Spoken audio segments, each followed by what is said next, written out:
Ayer el Espíritu Santo por la tarde yo escribía el mensaje y él me mostraba una plática que tuvieron los discípulos con el Señor, algo que a ellos los preocupa, y entonces a raíz de esa preocupación hacen un pedido formal al Señor. El Señor les está enseñando de cómo se deben comportar en la vida, cómo han de ser siendo cristianos, teniendo esta nueva vida de fe, y les dice en Lucas 17:3: mirad por vosotros mismos. Si tu hermano pecare contra ti, repréndele. Y si se arrepintiere, escuchen, si se arrepintiere, perdónale. Y si 7 veces al día pecare contra ti, o sea que el tipo lo que te hizo te lo hace 7 veces, y 7 veces al día volviera a ti diciéndote me arrepiento, ahí los discípulos esperaban algo, bueno, ya 7 veces te está tomando de tonto. Él dice, si las 7 veces que te ofende, 7 veces al día viene pidiéndote perdón, perdónale. Y ahí los discípulos, los apóstoles le dicen, Señor, aumentanos la fe. O sea, Jesús resucitó muertos, sanó enfermos, pero no fue hasta que habló acerca de la ofensa y el perdón que ellos no pidieron más fe. La cosa es que ese aumentanos la fe o ayúdanos a tener más fe es una oración que se ha hecho popular hasta la fecha.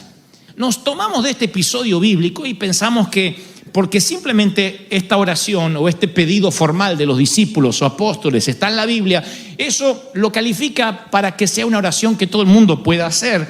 Sin embargo, no nos detenemos en la respuesta de Jesús. Jesús continúa la plática y no les deja sin respuesta. Les dice, Jesús respondió, si tuviera fe como un grano de mostaza, diríais a este sicómoro, un árbol, desarráigate y plántate en el mar, y el árbol obedecería. En primera instancia parece que Jesús no contesta la pregunta, pero si ustedes leen con detenimiento está diciendo no necesitan una fe más grande. Ustedes ya tienen fe, nada más que no la están utilizando. Es más, continúa hablando Jesús, no cambia de tema, no cambia de sermón. Dice, ¿quién de vosotros, teniendo un siervo que ara o apacienta ganado, al volver del campo luego le dice, pasa, siéntate a la mesa, siervo? No le dice más bien, preparadme la cena, cíñete, sírveme primero hasta que yo haya comido y bebido, y después de esto come y bebe tú. ¿Acaso da gracias al siervo porque hizo lo que se le había mandado? Pienso que no. Así también ustedes, cuando hayáis hecho todo lo que os ha sido ordenado, decid, siervos inútiles somos, pues hicimos lo que debíamos hacer. Está diciendo Jesús, si tuviese un siervo, ¿lo pondrías a trabajar? Por supuesto. Nos cuesta entender este ejemplo en su totalidad, puesto que la servidumbre y la esclavitud eran parte de la vida diaria en los tiempos de Jesús. En el tiempo de Jesús los sirvientes no eran mimados, eran usados. Y entonces el Señor, yo digo, ¿por qué pareciera que está cambiando de tema cuando le están hablando o pidiendo más fe? Él no está cambiando de tema, Él está diciendo la fe tiene que servirte como un esclavo. La fe no es algo que va y viene, tú tienes que saber cómo opera la fe. Hay una fe humana y una fe sobrenatural, esto lo sabemos todos desde que nacemos. Por ejemplo, una vez me explicaron que todo ser humano desde que nace de alguna forma utiliza la fe humana. Por ejemplo, para cruzar un semáforo en verde, tú cruzas en fe sabiendo que del otro lado tiene que haber un rojo. Tienes fe de que el otro lado se detuvieron. Tú no bajas a preguntar, ¿se van a detener? ¿Se van a detener? ¿Se van a detener? Porque tenemos que cruzar. No puedes hacer eso en cada esquina. Tú cruzas, ves verde y aprietas el acelerador, ¿sí o no? Porque tienes fe que del otro lado el semáforo se va a poner en rojo. No has visto cómo funciona, no sabes si realmente está funcionando, si los semáforos están arreglados, si la computación es correcta, pero tienes que salir a manejar en fe, si no, no llegas nunca. Si te bajas en cada esquina a ver si vienen del otro lado, aunque yo sé que algunos lo hacen y yo vengo detrás y vengo sufriendo. Pero tienes que moverte en fe. Cuando te vas a sentar en una silla, tienes que tener fe que la silla te va a sostener. No está diciendo de qué madera está hecho, me va a sostener, no sé si me va a soportar, simplemente te sientas. Tienes que tener fe de que la silla te va a sostener. Si ves que la silla se está tambaleando, le falta una pata, tú no te sientas. Y si ves que viene alguien a todo lo que da del otro lado y ves que no se va a detener aunque la luz está roja, tú tampoco cruzas, porque el conocimiento de tus sentidos activa la fe humana. ¿Estamos hasta ahí, sí o no? O sea, yo tengo fe humana. mientras que sé que funcione, pero si veo que el auto empieza a echar humo, yo no sigo avanzando porque mi fe está conectada con los sentidos. Tienen que convencerme de que eso no va a hacer que yo me estrelle contra un árbol. Ahora, la fe sobrenatural, la fe de Dios, es sobrehumana. De hecho, estás aquí porque creíste en cosas que no pudiste nunca comprobar ni percibir. Nunca has visto a Dios. Nunca has visto al diablo. Nunca. No diré nada de la suegra porque ustedes saben el respeto que yo tengo por esa señora madre.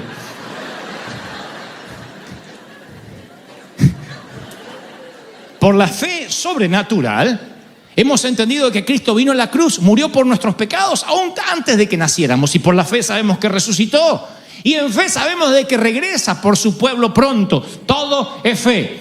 No puedes olerlo, no puedes percibirlo, no puedes tocarlo, no puedes gustar de eso. No está conectado a tu sentido, pero es fe sobrenatural. ¿Tiene sentido hasta ahí, sí o no?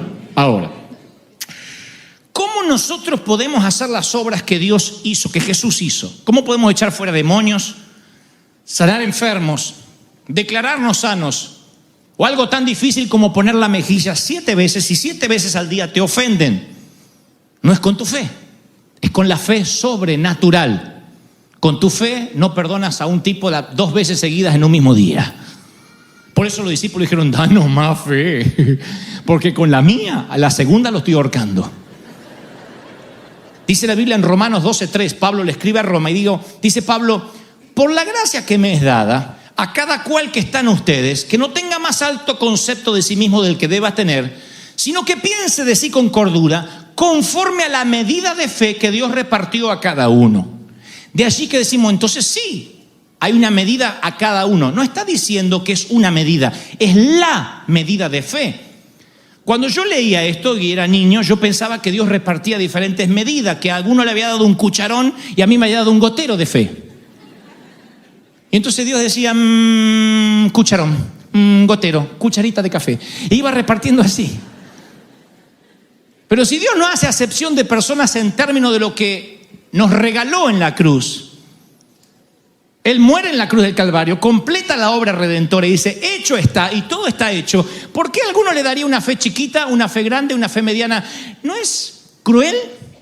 A mí se me murió un ser querido porque a mí me tocó poquita fe. Si se le hubiese tocado que sea el papá o el esposo de aquel que tiene un ministerio de fe, no se hubiese muerto.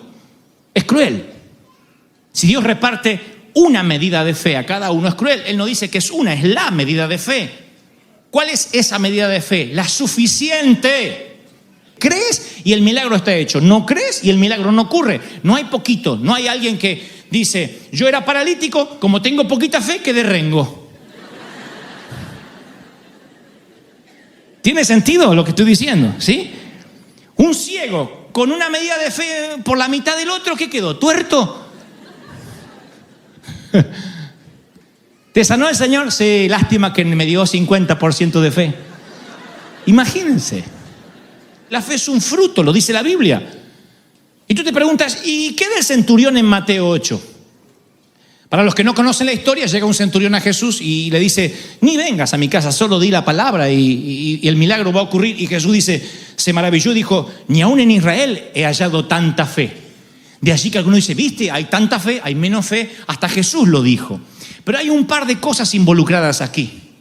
Cuando ocurre esta historia con el centurión, fue antes de que se completara el nuevo pacto. O sea, la obra redentora de Jesús aún no estaba completa. Jesús todavía no había muerto, Jesús no había resucitado, no le había entregado la autoridad a la iglesia cuando estos milagros ocurren. Y antes del nuevo pacto, en el Antiguo Testamento, los santos del Antiguo Testamento no tenían acceso a la fe sobrenatural. Tenían que poner su fe natural, y vaya que la tenían, su fe natural en las promesas de Dios.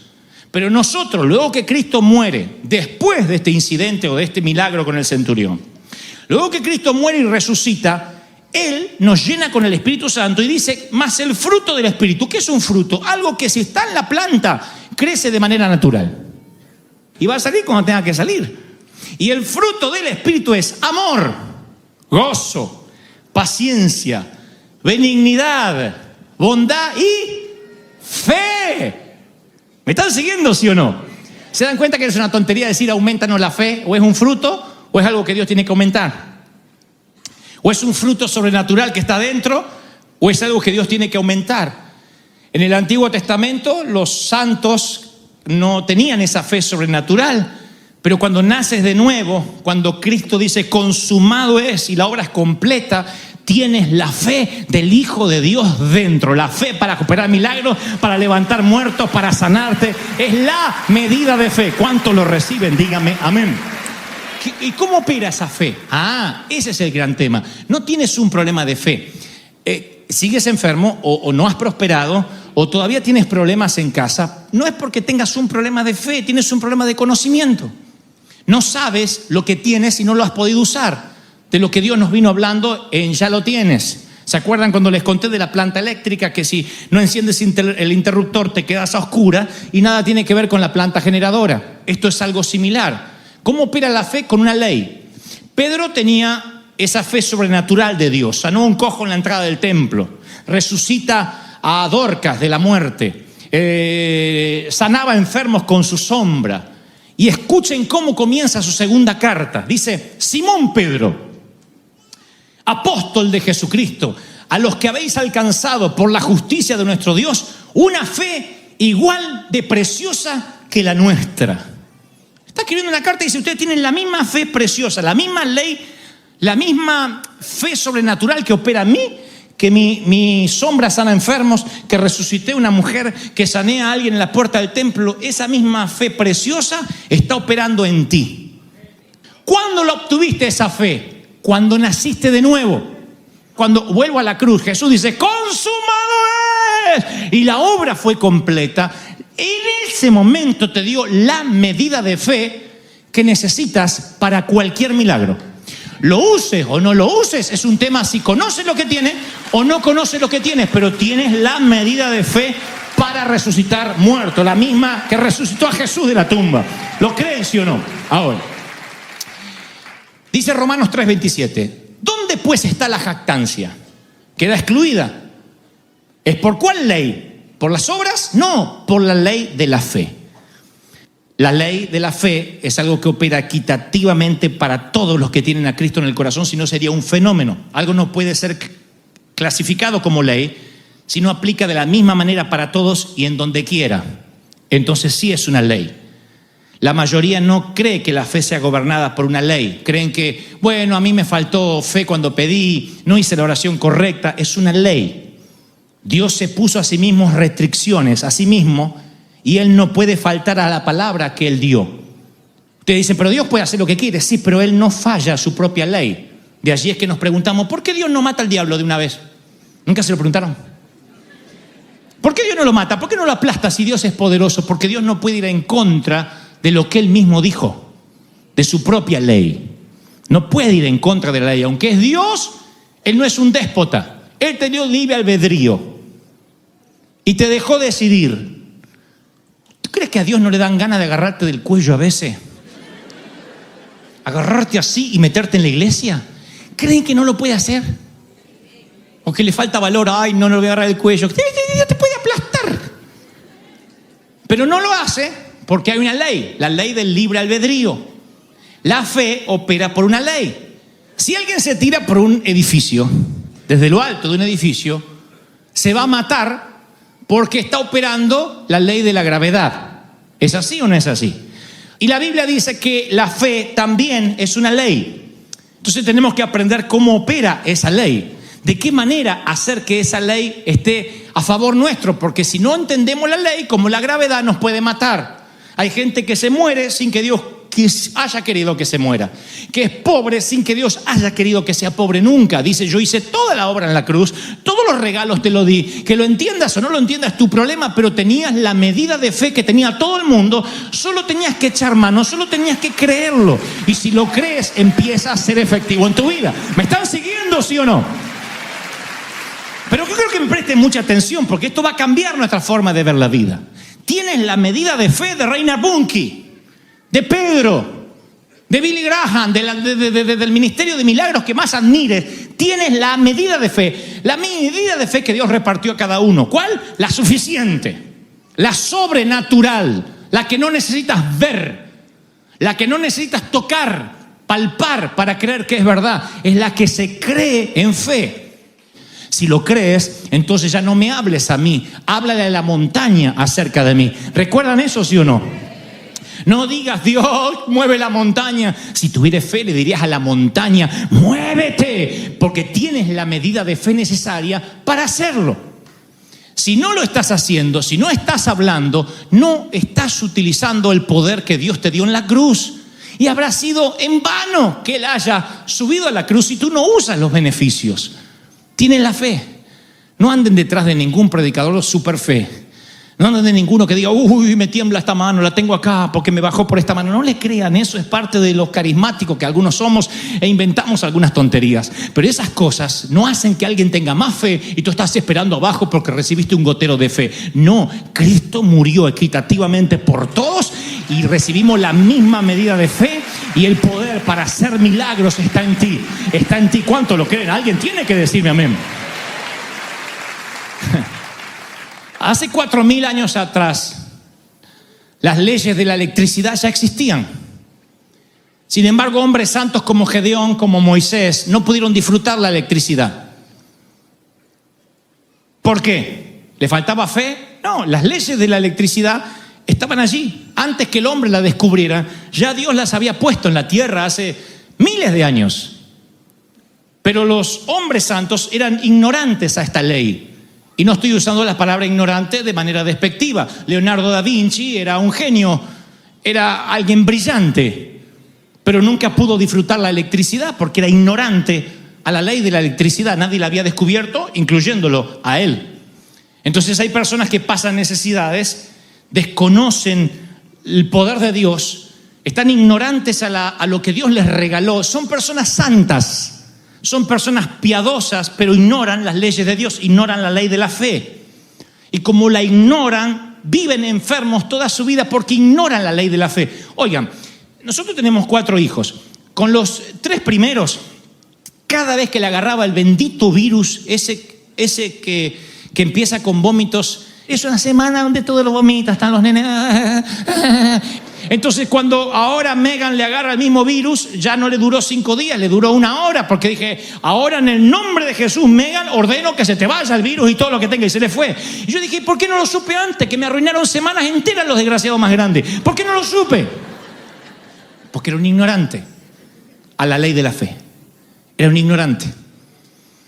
Desconocía, creo que era un hombre piadoso, creo que era un hombre que amaba a Dios, pero ignorando algunas cosas. La incredulidad contrarresta la fe, hace un cortocircuito con tu fe. Como una vez les conté, si en el automóvil, en lugar de ponerle gasolina, tú le pones diésel, aunque le pongas una gotita de diésel y digas, ¡ay, me equivoqué!, y saques, inmediatamente eso corroe la gasolina verdadera, la original, y el auto no va a funcionar porque eso es lo que produce la incredulidad. Contamina, drena la fe. Y he aquí, chato, el punto, dijo el sabio proverbista Cantinflas. Escuchen esto. He aquí el punto. A esto quería llegar. Jesús se va al monte a transfigurar, se lleva 3 de sus muchachos. Se transfigura allí, aparecen Moisés y Elías al costado, se transfigura. Por primera vez los muchachos ven que Jesús es divino, que todo lo que dice es verdad, que es el Hijo de Dios. Y mientras tanto el resto de los discípulos lidiaban con un endemoniado. Dice la Biblia, un lunático, un esquizofrénico le trajeron. El papá confiesa de que el hijo se pone loco y se le tira arriba del fuego, hace locuras y están los discípulos lidiando, reprendiendo y no pueden, mientras que Jesús está teniendo un servicio de adoración allá arriba con su padre. Cuando baja Jesús, se acerca el padre y dice, Señor, mira, tengo un hijo con muchos problemas y está lunático, no sé si está esquizofrénico, si está endemoniado, y tus discípulos no lo pudieron liberar. Si ustedes no conocieron la historia, pensarán que Jesús dijo algo como, oh, no me diga, y yo transfigurándome allá, y pobres muchachos los dejé solos. Perdón, chicos, es que esto está por encima de su capacidad. Ustedes son humanos, en cambio yo me transfiguro. Yo tenía que haberle dicho, guárdame los endemoniados que bajo de la transfiguración y los libero. ¿Para qué se meten si todavía no están preparados, chicos? Sí, es que nos dio ganas de hacer, Jesús. No. es que nos dieron ganas de reprender. No, si me fui 2 minutos a transfigurarme. Una vez a la semana yo me transfiguro, me dejan que me transfigure, bajo y se los libero. Tráigamelo, muchachos. No fue lo que dijo. Lo que dijo fue: generación incrédula. ¿Hasta cuándo voy a estar con ustedes? No le está hablando el papá del muchacho, que ya bastante problema tiene con el muchacho para que lo traten de incrédulo. Le está hablando a sus muchachos, a su equipo. ¿Qué generación incrédula? ¿Cuánto tiempo voy a estar con ustedes? Tráigamelo acá, le dice al muchacho. Jesús ya los había entrenado, les había dado autoridad.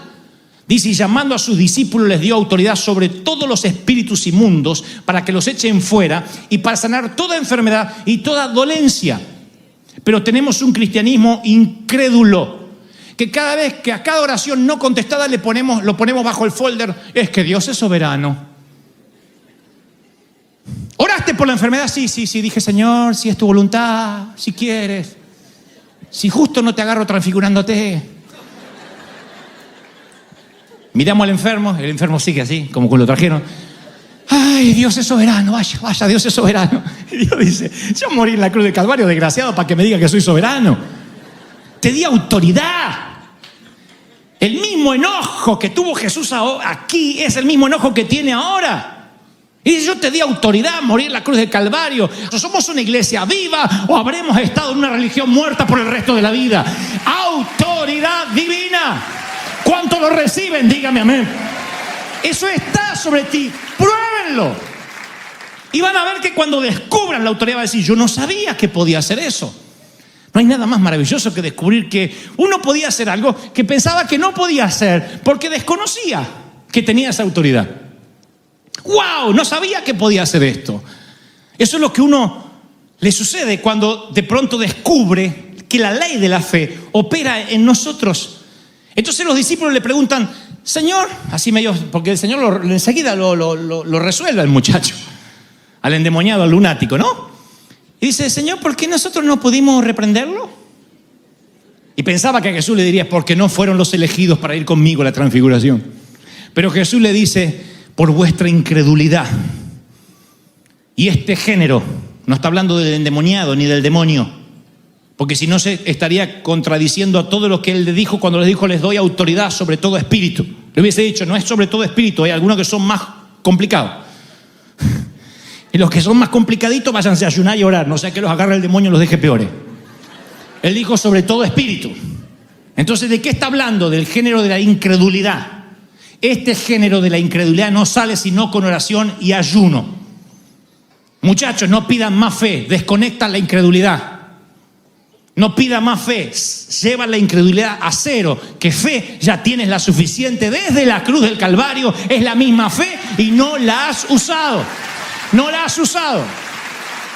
Y tú dices: si yo tengo esa fe desde hace 30 años, ¿por qué mi carro no se mueve? Porque le estás poniendo diésel, porque le estás poniendo algo que la contamina, le estás poniendo incredulidad. Algunos de nosotros no podríamos haber estado en los zapatos de Abraham. Porque Abraham tenía que poner su fe natural en Dios. No tenía la llenura del Espíritu Santo. No tenía el fruto del Espíritu como algo sobrenatural. Tenía que creer lo que Dios le dijera. Y Dios le dice: tu mujer va a quedar embarazada a los 99 años. ¿Saben qué hubiésemos hecho nosotros? Vamos a pedir una opinión médica a la clínica. ¿Para confirmar qué? ¿La palabra de Dios? No, para confirmar nuestra incredulidad. Yo necesito una confirmación de mi incredulidad. Nada más que lo llamamos diferente. Necesito saber que Dios me habló. Tu abuela, necesitas confirmar la incredulidad. Y vas al médico y dices: doctor, ¿hay posibilidades en el caso milagroso de que haya una resurrección en mí? Dice Abraham, porque tenía 100 años también el viejo. Y no había Viagra. Entonces dice: no, porque no entendieron a qué apuntaba. ¿Hay una posibilidad que la vieja quede embarazada? Y el médico, ¿qué le dice? Y no. ¿Todavía está con su periodo menstrual? No, es imposible. 99 años, y nostalgia, más que embarazo. ¿Me puede dar un certificado que Sara no puede quedar embarazada? Porque necesito confirmar. Y le pone: por supuesto, a los 99 años, pero ni pensarlo siquiera. Y va y dice: Señor, ¿será que tú me hablaste? Porque mira lo que dicen los médicos. Y Dios dice: va a quedar embarazada. Te daré hijos y nietos y bisnietos. Espere, le va a preguntar a la comadre. Comadre, ¿usted a los 99 años tuvo un susto? Sí. Así somos. Vamos por la vida confirmando nuestra incredulidad. ¿Y qué hacemos? A nuestro tanque le metemos incredulidad. Y un día decimos, no tengo fe, a mí no me alcanza la fe, porque vive lleno de incredulidad. La fe no se aumenta nunca, es un género. La fe es una semilla, semejante a un grano de mostaza, no crece. La fe es una, es como decir, a mí la salvación me creció. Ahora estoy mucho más salvo que cuando me salvé. ¿Hay alguien menos salvo que cuando se salvó o más salvo de cuando se salvó? Imposible. ¿Eres salvo o estás perdido? Las cosas del Señor son plenas. O estás lleno del Espíritu o estás vacío del Espíritu. No estás un poquito del Espíritu. Y la fe que tú tienes simplemente tienes que dejar que salga, que la uses, que la utilices, que no se atrofie. Y para eso tienes que bajar la incredulidad a cero. Quita la incredulidad. ¿Por qué no pudimos liberar al lunático? Por vuestra incredulidad. No le dijo por vuestra falta de fe, por vuestra incredulidad. Yo les di fe sobrenatural. Yo les dije que les di autoridad sobre todo espíritu. ¿Qué parte de autoridad sobre todo espíritu no les quedó claro, chicas? Le dijo a los discípulos. ¿Qué parte de autoridad sobre todo espíritu no les quedó claro? Autoridad sobre todo espíritu. Lunático, loco, esquizofrénico, ¿en dónde cataloga? Todo espíritu. ¿Qué parte no lo entendí? Es que no aclaraste qué tan endemoniado. Sí, sobre todo. Pero esta incredulidad no se le va a ir hasta que no oren, hasta que no ayunen, hasta que no estén con el Padre y descubra que yo les he dado autoridad y que vine a morir a la cruz del Calvario para que tengan vida y vida en abundancia. ¡Aleluya!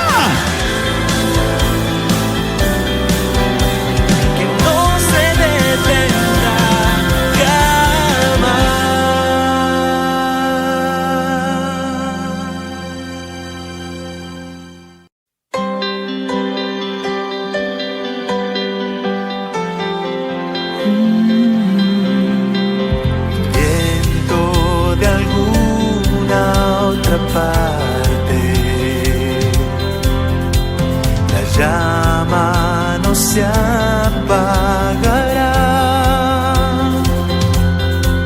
Es un río que no se detiene.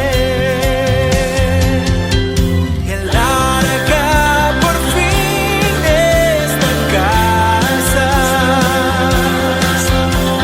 El rey ha venido a morar.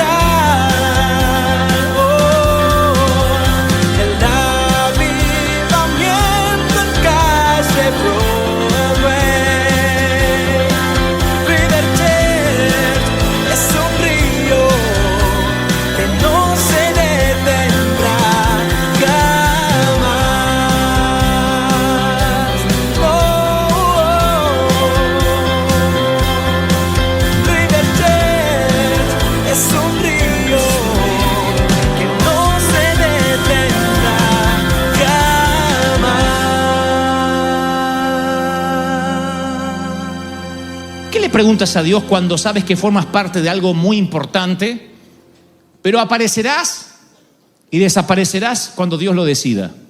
Porque a todos nos gusta en la vida ser los protagonistas. Todos. Los que dicen, no, yo me conformo con ser un actor de reparto de mi propia vida. Es una mentira. Todos queremos ser protagonistas. Soñamos con nuestra boda. ¿Y qué sentiremos cuando seamos padres? ¿Qué vamos a sentir cuando seremos abuelos? ¿Cuál va a ser nuestra casa? ¿Cómo vamos a envejecer? ¿Con quién? Todos queremos ser protagonistas. Decimos, yo quiero estar ahí. No quiero que me cuenten cómo pudo haber sido mi vida. ¿Y qué tal si te toca formar el papel de José? José simplemente es una nota en un enorme pentagrama musical. José es Dante Gebel con 6 años en una ciudad llamada Florencio Varela en Buenos Aires, mirando un cuadro sepia y descubriendo que Dante, aunque tiene 6 años, forma parte de los Gebel. Una historia que lo excede, una historia que es más grande que él. Eso es lo que le pasa a José. Forma parte de una historia más grande que él no podrá controlar. José no tendrá su propio libro en este compendio de héroes. No figurará como uno de los grandes héroes, es aparentemente el papá terrenal de Jesús, sin embargo la historia lo ignorará. Sin embargo, forma una parte muy importante del plan de Dios. Ahora, acompáñenme y vean qué se le pasa por la cabeza a José. ¿Cuáles son las cosas que se pregunta? Yo trato de meterme en la historia, de verdad, de ponerme en los zapatos, de actuarlo y digo, yo creo que ese hombre tiene una crisis porque, primero, Dios le ordena que se case con una mujer que él no embarazó, que la embarazó el Espíritu Santo. Primero hay que creerle a la mujer y a lo que le está diciendo el ángel. Después, no tiene un lugar donde la esposa pueda parir en paz. No tiene aseguranza, no tiene una buena clínica, tiene que cargarla en un mulo y salir a buscar un sitio. Le dicen que no hay lugar, que no hay posadas. Él pide piedad, la mujer está por parir. Rompió bolsa, está empapada, necesita un sitio donde haya agua tibia, un sitio para que pueda traer al Hijo de Dios. Pero no consigue sino un sitio maloliente, un establo lleno de animales. Y su esposa en un momento le dice, José, déjame sola. Aquí las señoras estas me ayudarán a parir. Así que él sale, que es lo que se estilaba antiguamente. Los hombres no estaban allí mientras que la mujer daba luz. Y mira las estrellas y se hace preguntas. ¿Qué preguntas se hace José? La Biblia no las dice, pero si somos hombres, si somos humanos, podemos imaginar bien qué pudo haberse preguntado José estando en esa situación. Una de las cosas que pudo haber preguntado es, Dios, perdóname, pero no era esto lo que yo tenía planificado para mi hijo. Es el hijo de Dios, se supone, ¿no? Bueno, una clínica hubiese estado bien, un hospital, algo más limpio. ¿Estás viendo lo que está ocurriendo? Tuve que limpiar el heno, tuve que limpiar el estiércol para hacerle un lugar a mi esposa y que allí pudiera parir. Yo esperaba a mis familiares celebrando. Mi madre toda la vida quiso que me casara y daría cualquier cosa por verme ser papá. Ni ella puede estar, andamos como fugitivos, escapándonos de un sitio a otro. No tenemos un lugar donde reposar. Agua tibia es lo único que pedía, una sábana limpia. Pero te puedo asegurar, Dios, que no imaginaba una cueva con ovejas, burros, heno y paja. No era lo que yo creía. Tuve que acostar a mi esposa en el suelo y como almohada le coloqué una manta de mi burro. ¿Te parece? Ni el burro soporta el olor y se la tuve que dar a mi esposa. Imaginé otro nacimiento, un desfile, no sé, una fiesta pública. Están haciendo el que se supone es el Rey de Reyes. Y estoy aquí con una mula cansada, una pila de leña, una olla de agua tibia. Perdóname, pero no era lo que yo quería para mi hijo. Y creo que allí, como toda oración que todo hombre solitario hace, mirando las estrellas, caminando, estoy seguro que alguna vez ustedes han hecho esas oraciones donde le dicen, Señor, ¿por qué? ¡Qué injusticia! Allí es cuando Dios responde. José dice, no era lo que yo esperaba para mi hijo. Y Dios le dice, José, no te olvides que tú eres una partecita de la historia y no te confundas. ¿Quién dijo que es tu hijo? No es tu hijo, es mi hijo. No es tu hijo, es mi hijo. Y este mensaje esta mañana va para todos los que de alguna u otra forma nos queremos adueñar de lo que no nos pertenece. Nos adueñamos de nuestros hijos, de nuestros cónyuges, de nuestras casas. Somos tan torpes que reclaman por nuestro auto, por nuestra renta, nuestro crédito, mi. Y somos eternos compradores compulsivos de cosas para tener, para hacer. Y Dios te dice en una Navidad como esta, recuerda, tú no tienes nada. Eres un administrador como José. Eres un mayordomo de lo que tienes. Señor, lo único que te pido es tener mi salud intacta. ¿Tú qué? No sé, es tu salud. Es mi salud que yo te la regalé para que hoy estés aquí.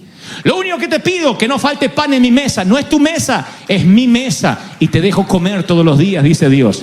Si entiendes cuál es tu lugar, si entiendes que eres un actor de reparto, la vida se va a resolver. Pero vamos por la vida adueñándonos de todo. Somos así de torpes. ¿Creen que yo no lo he hecho? Oh, más de una vez. Por eso puedo dar cátedra. Por eso tengo autoridad para hablar lo que estoy hablando, porque más de una vez dije, Señor, no puede ser que esto pase en mi iglesia. Mi iglesia. Más de una vez lo dije y más de una vez el Señor me dijo, cállate la boca. ¿Quién dijo que es tu iglesia? ¿Quién dijo?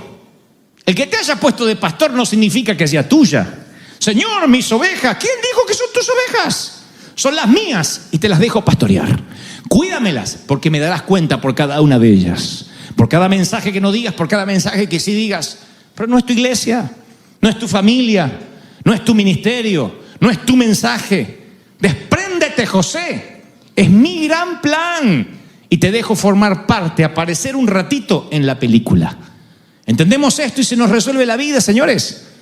Porque vamos siempre pensando, y yo no sé cómo voy a pasar esta Navidad, y nos faltan cosas, y yo pensé terminar sin deuda, y pensé que iba a tener más regalitos en el árbol. Y Dios dice, no es tu fiesta. Simplemente te dejo que disfrutes, que recuerdes que una vez vine al mundo a nacer por ti, a morir por ti, a resucitar por ti y a darte vida eterna. ¿Qué importa si hay o no hay en la mesa, si tienes o no tienes? ¿Sí o no?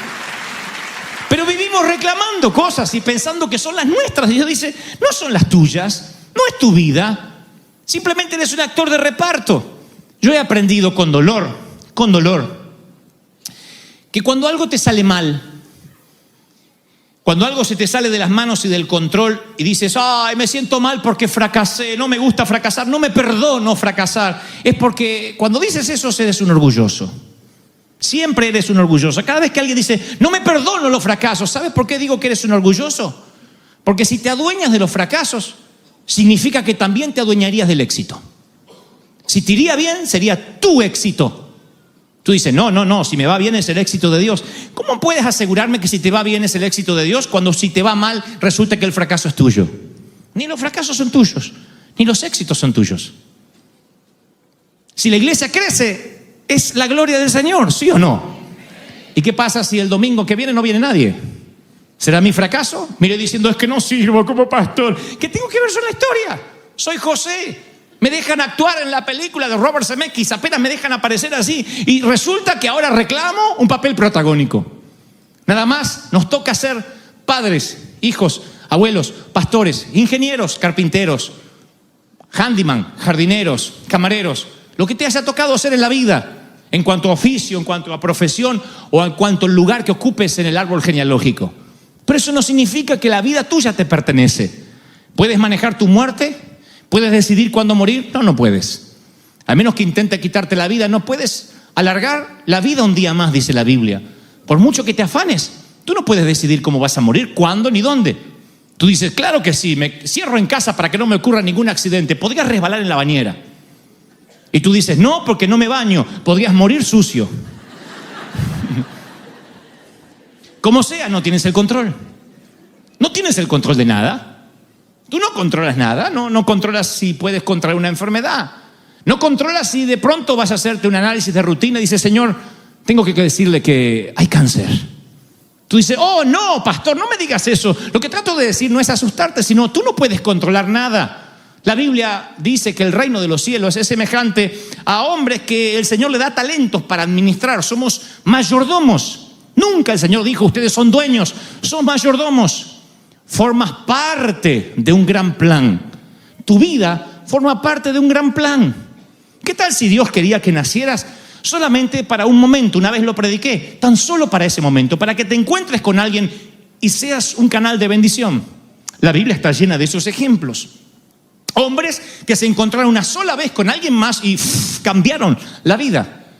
¿Qué tal si voy a tratar de ponerme en protagonista de mi propia vida?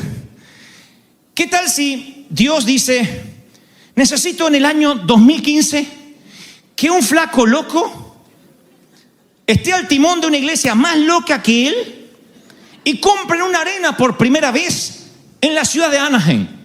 Eso va a ocurrir en el 2015. ¿Dónde está ese flaco loco ahora? Oh, con 5 años, mirando un cuadro color sepia en Florencio Varela, Buenos Aires. Tengo que producir un encuentro. Así que Dios, que no está sujeto al parámetro del tiempo, se va para atrás y descubre un pastor brasileño llamado Darcy Antunes de Souza. Que no es lo mismo que Darcy Antunes de Souza, no. Darcy Antunes de Souza, eso debe haber sido brasileño.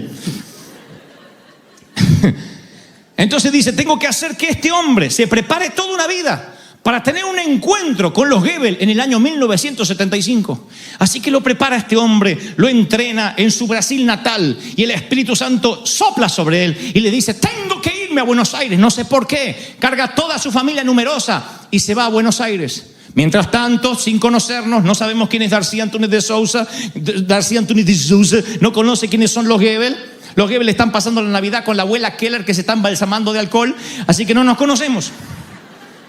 Pero Dios está produciendo un encuentro en el cosmos que apunta al 2015 en el River Arena. Entonces Dios tiene que producir un encuentro. Permite, no se mete. Simplemente deja que ocurran las cosas. Y la señora Nelly Stockley de Goebel se enferma de cáncer.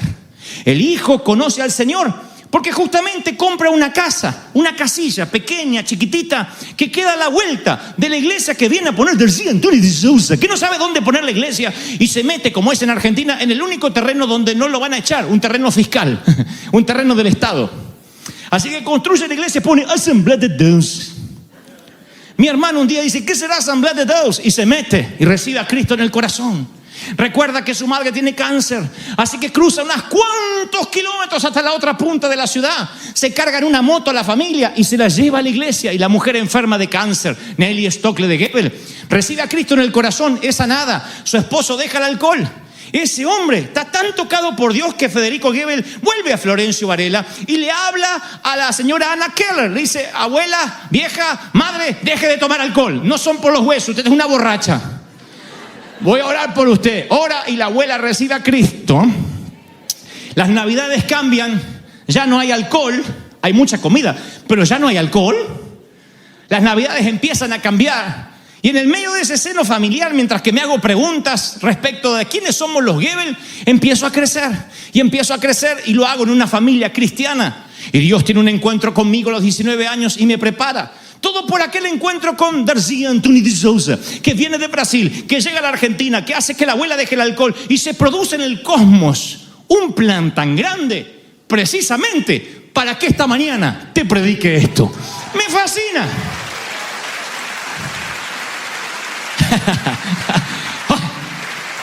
Me fascina. Simplemente es un ejemplo, puedes hacer el tuyo. Puedes pensar, wow, ¿cómo llegué hasta aquí? Y ahí te das cuenta que perteneces a una gran historia. Que todo un plan te trajo hasta aquí. Traza la línea de puntos hacia atrás y descubrirás que estás en un plan. Traza la línea de puntos hacia adelante y te darás cuenta que perteneces a un plan. De otro modo, nunca has estado vivo. ¿Han oído la frase que no todos los que han muerto han estado vivos? No todos los que mueren han vivido. ¿Han oído la frase que la fecha de defunción no es necesariamente la fecha en que la gente muere? Los números que aparecen en las lápidas no son necesariamente el día que dejaron de vivir. Generalmente son los días que dejaron de respirar. Pero dejaron de vivir a los 30, a los 35. Cuando empezaron a pensar que eran una gota en un lago y dejaron de ver el océano. Cuando no se dieron cuenta que pertenecían a un gran plan. Cuando simplemente trabajaban para pagar deudas, para que la tarjeta no lo corriera con los intereses, para poder comprar la casa. Y en el afán de vivir, se les fue la vida. Como dice el proverbista, me olvidé de vivir, me olvidé de vivir. Hola. El salmista Julio Iglesias. José entiende que no es su hijo. Él no embarazó a la mujer, no tuvo sexo con su mujer, de hecho. Pero por favor, Jesús, Dios, Padre, yo soy carpintero. ¿Sabes? Me dedico a que las cosas encajen. Hago que cuadren los bordes de madera. Respeto la línea de la plomada, mido 2 veces antes de cortar. Soy constructor y las sorpresas y la improvisación no son amigas de los constructores. Me gusta construir con madera, me gusta conocer el plano, verlo antes de comenzar. Así que me gustaría tener un plan B. O sea, está bien, nace nuestro hijo, tu hijo, nace en un pesebre. ¿Pero luego qué? ¿Se va a criar entre animales? ¿Está mal que me guste tener un estudio de factibilidad? Así somos. No, yo entiendo que lo mío no es mío, es de Dios, pero me gusta ser previsor. Me gusta pensar, tener un plan de retiro, lo cual no está mal. El problema es cuando ese plan de retiro, esa previsión, reemplaza tu fe en Dios. Y entonces Pones todas las fichas de la vida como si entraras al casino virtual de la vida y dices, apuesto todo al 11. Y lo pierdes. Porque Dios dice, a ver si me explico, José. Tú no estás construyendo nada. Tú eres simplemente una herramienta en mi caja. Por primera vez, José, no eres el carpintero, sino un clavo. Por primera vez no eres el carpintero, eres un pedazo de madera. Dios me dice que te diga esto esta mañana. Sé que suena casi discriminativo o pareciera que te estoy subestimando, pero quiero que entiendas esto. Eres simplemente parte de un plan. No eres el plan, eres parte de un plan. Y no hay nada más maravilloso que ser una herramienta en las manos de Dios para ser un parte del plan. Solamente que algunos no lo ven. Hace muchos años yo escuché una historia, trataré de recordarla ahora porque no la tenía prevista, pero algo así como varios hombres estaban trabajando en la construcción de una gran catedral. Y el arquitecto, sin presentarse como tal, recorre los diferentes puestos de trabajo. Alguien está mezclando arena con cal, haciendo la mezcla para los ladrillos. Y se acerca al arquitecto y le dice, ¿qué está haciendo? Molesto, el obrero dice, ¿qué puedo estar haciendo? Mezcla. Así que el arquitecto sigue recorriendo y otro está cosiendo literalmente los ladrillos allí para abastecer la construcción. Y le dice, ¿qué está haciendo? También se molesta. ¿Qué cree? Ladrillos. Así que sigue caminando el arquitecto y alguien más simplemente está limpiando las herramientas que los demás usan. Las limpia y las entrega limpia otra vez. Abastece de herramientas. Es de alguna forma el pañol de herramientas del resto. Y le pregunta, muchacho, ¿qué estás haciendo? Y él dice, construyendo una catedral. Porque el muchacho entendió que era parte de un gran plan. Si yo te preguntara, ¿qué estás haciendo con tu vida? ¿Qué me dirías hoy? Soy jardinero, vendo casas, secretaria, administro empresas. Si haces eso solamente, o eres tan pobre que lo único que puedes decir, soy empresario y tengo dinero, eres miserable. Nunca te diste cuenta, José, que eres parte de un gran plan. Nunca te diste cuenta que aunque hoy miras las estrellas y te sientes nadie, no eres Moisés, no eres Gedeón, José, te entiendo. Tal vez no eres David. Y le dirán a tu hijo, hijo de David, no le dirán hijo de José. Eso es duro. Pero sabes, dentro de 2000 y pico de años, en Anaheim, California, y quizá en cuántas iglesias del mundo, te recordarán como el hombre que supo mantener el anonimato y permitir que Cristo haga su obra porque eras parte de una gran caja de herramientas y te dejaste usar por el Señor. Eso te hace único. ¿Cuántos aplauden a ese Dios maravilloso por eso? Dice el Señor, amén. Todos hemos estado allí. Todos hemos estado en ese momento de la vida donde decimos, no me gustan los infortunios. No me gustan las improvisaciones, Señor. Lo único que te pido es, ¿qué va a pasar el año que viene? No sé. Un día a la vez. Un día a la vez. Eres parte de un gran plan. Lo único que puedo decirte es que cuando aparezcan los créditos de tu vida y la gente que te está observando se levante del cine, tú eres el muchachito de la película y nada puede estar mal contigo. Eres la heroína de la película. Cuando tu vida termine, antes de que aparezca el fin en pantalla, lo habrás hecho bien si entendiste que Dios te usó y que te trajo con un propósito. ¿Están conmigo, sí o no? Aunque te guste tener el control, Dios dice, yo tengo el control de tu vida. ¿Soy claro o no soy claro lo que trato de decir? No nos gusta el maná diario. Todos nosotros somos como el pueblo de Israel. Señor, no te pido mucho, dame 1 kilo de maná y déjamelo almacenar en la nevera. No, no funciona así. Ven mañana por más. Lo único que te pido es seguridad. No tendrás seguridad, solo confía en mí. Estaré aquí mañana para ti. Y pasado. Y al otro día. Y al día siguiente. Y al día siguiente. Y al día siguiente. ¿Y qué si me abandonas como me abandonó mi marido? No soy tu marido, soy Dios. ¿Y qué si me dejas como mis padres? Yo no soy tu padre terrenal, soy Dios. ¿Está mal que quiera tener un depósito en el banco por si me pasa algo? No está mal. Está mal si eso me reemplaza. Yo estaré aquí. El banco puede quebrar, pueden robarte todo el dinero, yo no te dejaré. Estaré aquí mañana y pasado y la semana siguiente y el año que entrante y dentro de 10 años. Señor, ¿hasta cuándo? He aquí, seré fiel hasta el último día. He aquí, seré fiel. Dios es fiel contigo. No te dejaré. ¡Aleluya!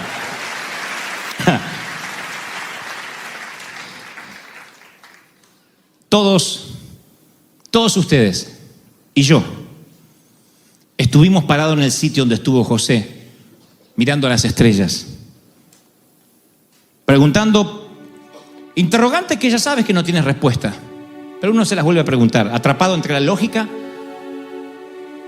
y lo que dice Dios, entre la vida real y lo que sueñas. Y hacemos lo que se supone que debemos hacer, lo que Dios dijo que hiciéramos, pero luego cuestionamos el método. No nos gusta estar donde estamos y nos preguntamos si estamos en el camino correcto, si hay un plan que apoye este proyecto, si hay un precedente, si a alguien más le pasó.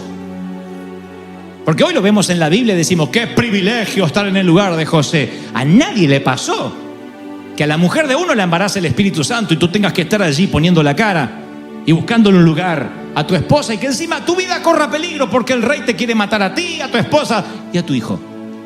Tú te preguntas, ¿esto le pasó a alguien? Solo pido respuestas, Señor, y no las hay. Y estás allí con esa sensación que produce buscar luz de noche. Quizás nunca buscaste luz afuera de un establo, pero buscaste luz en una sala de emergencias, mirando el techo de una ambulancia, buscando respuestas en la banquina al costado del camino mientras que tu auto está estrellado, mientras alguien más te pide los datos del seguro, o buscas luz en el césped, en la grama bien cortada del cementerio, y te preguntas, ¿por qué yo? ¿Por qué nosotros? Estuve en México esta semana y les decía a los queridos chilangos, les decía, ¿sabes? A la muerte te puedes enojar con ella, puedes insultarla, puedes desafiarla, no puedes ignorarla. Eventualmente vas a morir, porque la muerte es parte de la vida. Hay un final. El show debe terminar alguna vez. El baile tiene que acabar. La película tiene que llegar al fin. Las luces del cine se tienen que encender. Es así. Desde que el mundo es mundo, la gente vino desnuda y se irá de ese mismo modo. ¿Hay una esperanza en el medio? Sí, que Cristo venga a buscar su iglesia y te encuentres con Él en el aire. Y si no, como mi abuelo, como mi abuela, Anna Keller siempre decía, quizá no me muera, quizá el Señor me lleve. Pero un día se volvió tan viejita y cansada que dijo, ya me quiero dormir y no despertar más. La muerte es parte de la vida. Y cuando transitas el césped bien cortado, de esos sitios donde la gente deja de ser tal como la conocíamos y se transforma en espíritu, nos preguntamos, ¿será que formó parte de un plan? ¿Era parte del plan que fuera huérfano? ¿Era parte del plan que enviudara? Uno se hace tantas preguntas y nos preguntamos, ¿por qué Dios obra de la manera en que lo hace? ¿Por qué no me deja consultar? ¿Por qué no me consultó? Tendría otras ideas, no habría sufrido. Pero siempre el plan es tan grande, tan maravilloso, que a veces, en lo maravilloso del plan, diré esto una sola vez, no lo volveré a repetir, presten atención y si no lo entienden, pidan discernimiento al Espíritu. En lo maravilloso del plan y en lo que se quiere lograr con el final del plan, a veces eres el efecto colateral. A veces, en una guerra que busca lograr la paz, eres parte de los que quedarán en las trincheras, en las líneas de batalla. Nadie puede pretender pelear una guerra, ganarla y no tener a oficiales envueltos en bandera, en un ataúd. A algunos nos toca morir, sacrificarnos, ser heridos, que nos golpeen. Otros pasarán la guerra detrás de una computadora, metiendo datos, almacenando los nombres de los muertos y de los sobrevivientes. Otros en el hospital vendando heridos. Pero alguien debe morir. ¿Eso hace el plan defectuoso? ¿Eso hace que el plan no sirva para alcanzar la paz? No. Y tú dices, pero qué Dios cruel. Entiéndanme, Dios dice, no importa la vida, importa tu vida eterna. No te preocupes por tu paso aquí. Lo dice tantas veces el Señor que parece que es monotemático. Lo dice una y otra vez. No busquen las riquezas de la tierra. Buscad el reino de los cielos, porque todo es pasajero. Y tú dices, ¿es Jesús el que habla de muerte? Oh, no, todos los profetas hablan de lo mismo. ¿A qué compararéis la vida? A la neblina que aparece por la mañana y por la tarde desaparece. Como los lirios que desaparecen. La Biblia habla de eso. Desde que naces entre el útero y la tumba es una preparación que algún día te irás. Y tú dices, ¿y entonces de qué se trata nuestro paso por aquí? Nuestro paso es descubrir qué parte del plan formamos. Asegurarnos que estemos en la película de extra, de actor de reparto, de actor principal. No importa. Estamos en el plan. Dios planificó que hoy tú estuvieses aquí. No estás porque había lugar en el estacionamiento, porque se te dio, porque se te ocurrió. Estás porque Dios lo planificó en la agenda de los cielos que me tenías que escuchar. Hoy, aquí, now. ¡Aleluya!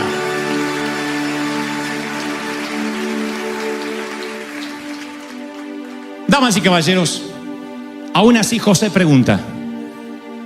Démosles el beneficio de la duda. El hombre tiene su derecho a preguntar. Y Dios no le responde. Dios solo le da una orden. José, toma a tu mujer y al niño y vete a otro país. Escapa a Egipto hasta que yo te diga. Y dice la Biblia que cuando el ángel le habló a José, José hizo lo que ustedes y lo que yo debemos hacer hasta que nos toque partir. Les daré un secreto que vale millones de dólares. Algunos me pagarían miles de dólares para que lo vaya a decir. Los chilangos me lo pagarían. Y no se los dije. Y te lo voy a dar por la misma ofrenda. Cuando el ángel le dice a José lo que tiene que hacer, José descubre cómo seguir formando parte de la película. El secreto de la felicidad. Tú dices, tiene que haber un secreto en la vida, ¿verdad? ¿De qué se trata la vida? Tiene que haber algo, un secreto. ¿Cuál es el secreto? Una vez vi una película donde hay dos granjeros y un muchachito de la ciudad que va a estar con sus tíos granjeros y les dice, tío, ¿de qué se trata la vida? ¿De qué se trata? ¿De vivir en el campo? ¿De ser rico? ¿De ser millonario? ¿De ser feliz? ¿De encontrar a la mujer de tus sueños? ¿Ustedes que son tan sabios? ¿De qué se trata la vida? Y el tío le dice, hijo, la vida se trata de una sola cosa, una sola palabra. El niño dice en la película, ¿cuál? Eso es lo que tendrás que descubrir el resto de tu vida. Una sola cosa. Así que yo podrías dejarlo con lo mismo. Hay una sola palabra que tendrás que descubrir, pero como soy un pastor bueno, un argentino convertido, que amo a los mexicanos a pesar de que casi me envenenan con un chile toreado el viernes pasado, les diré la palabra. Está en la Biblia, por supuesto. Pero a algunos en el afán de leer rápido se les pasa el detalle y se les escapa la gema semi escondida en las minas de la Biblia. Dice, y José obedeció.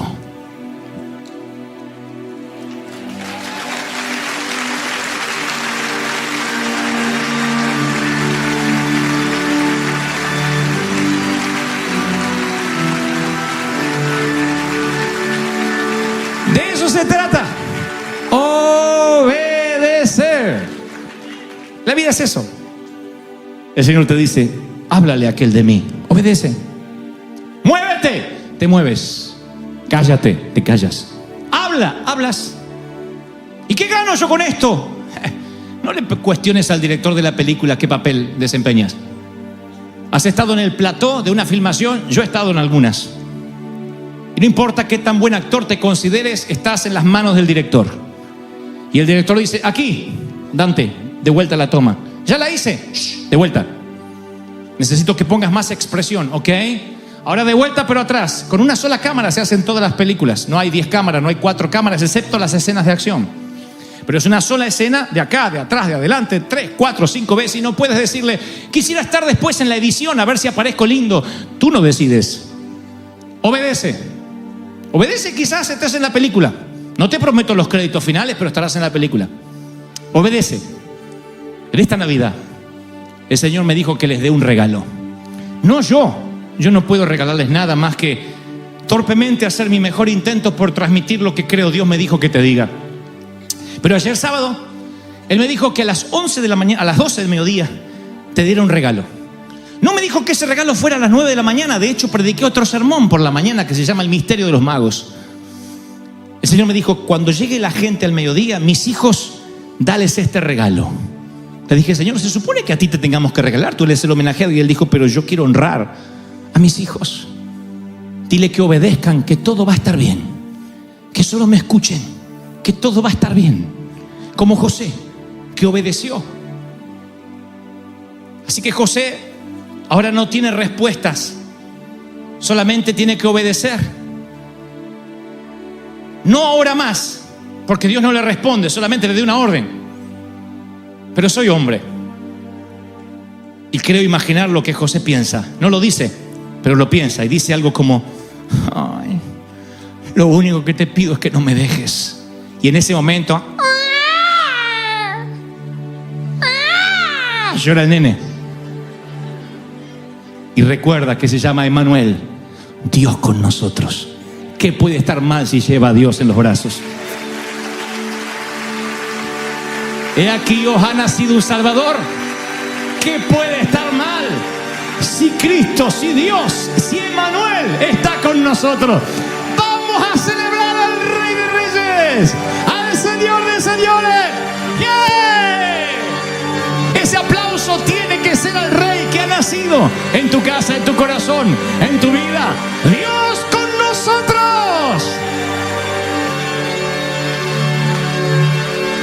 Estás en un plan, José.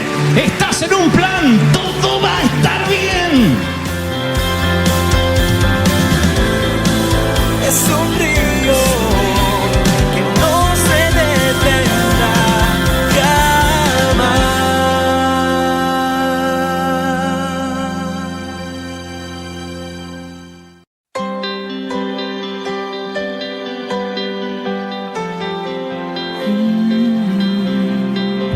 Viento de alguna otra parte, la llama no se apagará. Es un río que no se detiene.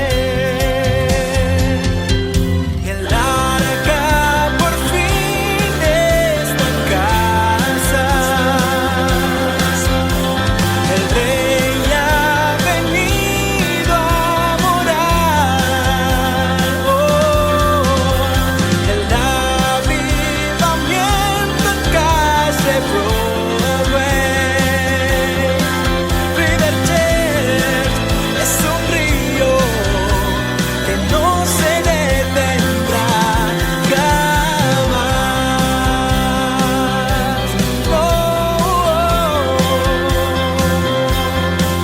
River Church es un río que no se detendrá jamás.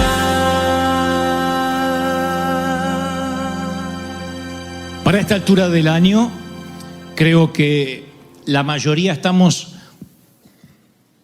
sensibilizados a hacer un raconto o a hacer un inventario personal de todo lo que Dios nos ha dado, de lo que nos está por dar, de cómo nos fue, cómo terminamos el año. Y entonces, ayer le pedí al Espíritu Santo que me diera una palabra que Él quisiera hablarle a su pueblo de manera puntual, teniendo en cuenta la fecha, que se termina un año, que llegamos cansados, a veces sin fuerzas, con menos energía.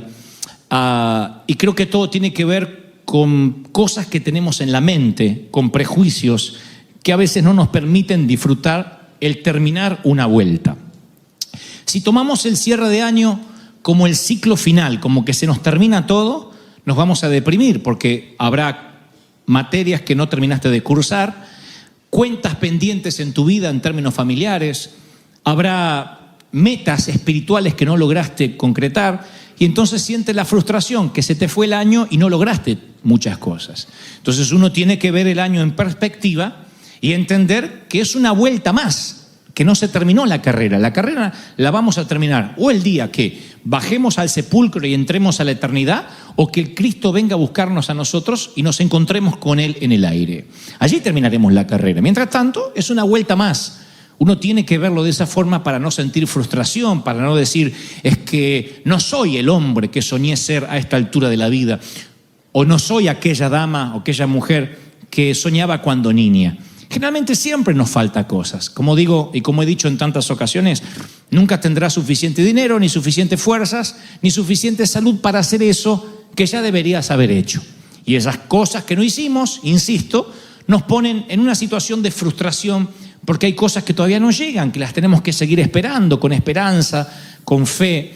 Y decimos, wow, se termina otro año y no tengo lo que anhelo, lo que sueño, y no soy siquiera aquella persona que soñaba ser. Entonces el Espíritu Santo me mostraba y me decía, dile a mi pueblo, dile a mis hijos que es una vuelta. Este año 2015 es una vuelta de una carrera que no termina, una maratón de resistencia, donde todavía hay que permanecer, donde no tienes que bajar los brazos.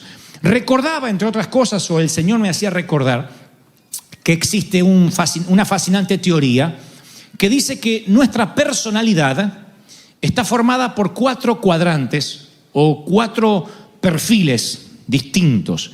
Digo esto y ahora aclaro por qué, porque tiene que ver con cómo vamos a terminar el año y quitarnos los prejuicios, las cargas, las autoculpas. Entonces, cuando yo leía esto de los cuadrantes, que alguna vez lo compartí, creo que en la Catedral de Cristal, me recordaba el Espíritu Santo que debemos tenerlo en cuenta para lo que Él quiere darnos a partir de ahora. Uno de los 4 perfiles o cuadrantes que nos define es el cuadrante abierto, que contiene en nuestro corazón esas cosas, o en tu corazón, esas cosas que tú sabes de ti mismo y que los demás también saben de ti. Es la personalidad pública que todos tenemos, el cuadrante abierto, el perfil abierto. ¿Cómo es fulano de tal? Y es simpático, huele bien siempre, el hijo es medio endemoniadito, pero... la esposa anda medio seria, pero bueno, ese es el perfil público que uno tiene, ¿no? Y lo que nosotros sabemos también que transmitimos es el perfil o el cuadrante abierto. Luego está el punto ciego, el perfil o cuadrante ciego, que es el punto que no vemos, que allí dentro nuestro están las cosas que los demás saben de nosotros, pero que nosotros no las conocemos, para nosotros son ciegas. Hay gente, siempre dicen que el olor a pie lo sienten todo menos el dueño del zapato. Entonces creo que hay una personalidad, una parte de nuestro perfil que todo el mundo conoce menos nosotros. Es el punto ciego. Existe hasta el punto ciego en los automóviles, un sitio donde no alcanzan los espejos retrovisores para ver que alguien se está adelantando según donde ese otro automóvil esté en la carretera. Es un punto ciego. Y en los perfiles también tenemos un punto ciego, algo que nosotros no sabemos de nosotros, pero que los demás sí saben. Luego está el cuadrante oculto, que contiene esas cosas que tú sabes de ti mismo, pero que los demás no conocen. Y eso es lo que somos en realidad. El perfil oculto. Ya no es el ciego, el que nosotros no sabemos, sino el oculto, el que sabemos cómo somos, sabemos que tenemos cierto carácter, que nuestro nivel de explosión está a punto de estallar. Nuestro umbral de resistencia ya está a punto de ser sobrepasado y decimos, estas cosas me exasperan, estas cosas me sacan, pero nadie lo sabe. Nadie conoce nuestras debilidades, nadie conoce lo que sentimos en lo profundo del corazón. Es un perfil oculto. Y luego el perfil desconocido, que contiene las cosas que ni tú conoces, ni los demás tampoco de ti mismo, y es allí donde trabaja el Espíritu Santo.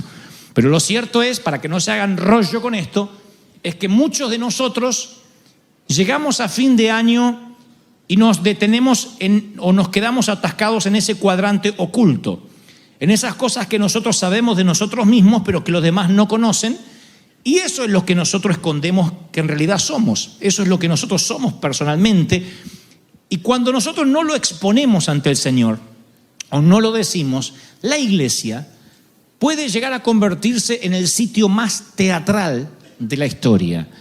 En la iglesia suele haber la mayor hipocresía, en todas las iglesias cristianas, la mayor hipocresía del mundo se concentra en las iglesias, porque todos se estancan en ese cuadrante oculto, todos tienen una cosa que no quieren mostrar, que no quieren confesar, para que los demás no lo juzguen, para que los demás no murmuren en contra de él. Pero esa parte oculta es la que nos lleva a pensar que no somos dignos de terminar el año en victoria. Es allí cuando decimos, bueno, si el pastor supiera con lo que estoy luchando. Uy, si supieran en la iglesia lo que en realidad yo soy. En estos años yo he escuchado todo tipo de confesiones y al principio me sorprendía, ahora no. Ahora entiendo que cuando alguien tiene el valor de decir, yo soy esto, ora por mí porque tengo un carácter putrefacto, ora por mí porque no soporto tal cosa, ora por mí porque a veces siento que no tengo fe, ora por mí porque estoy luchando con debilidades, necesito tu ayuda. Es así cuando abrimos el corazón y cuando desde ese lugar podemos hacer un planteo de que no está terminando la carrera, que es una vuelta más, se termina apenas un ciclo. Y tú dices, ¿y cómo hago con las cosas ocultas, con ese cuadrante oculto, con esa parte de mí que no puedo resolver?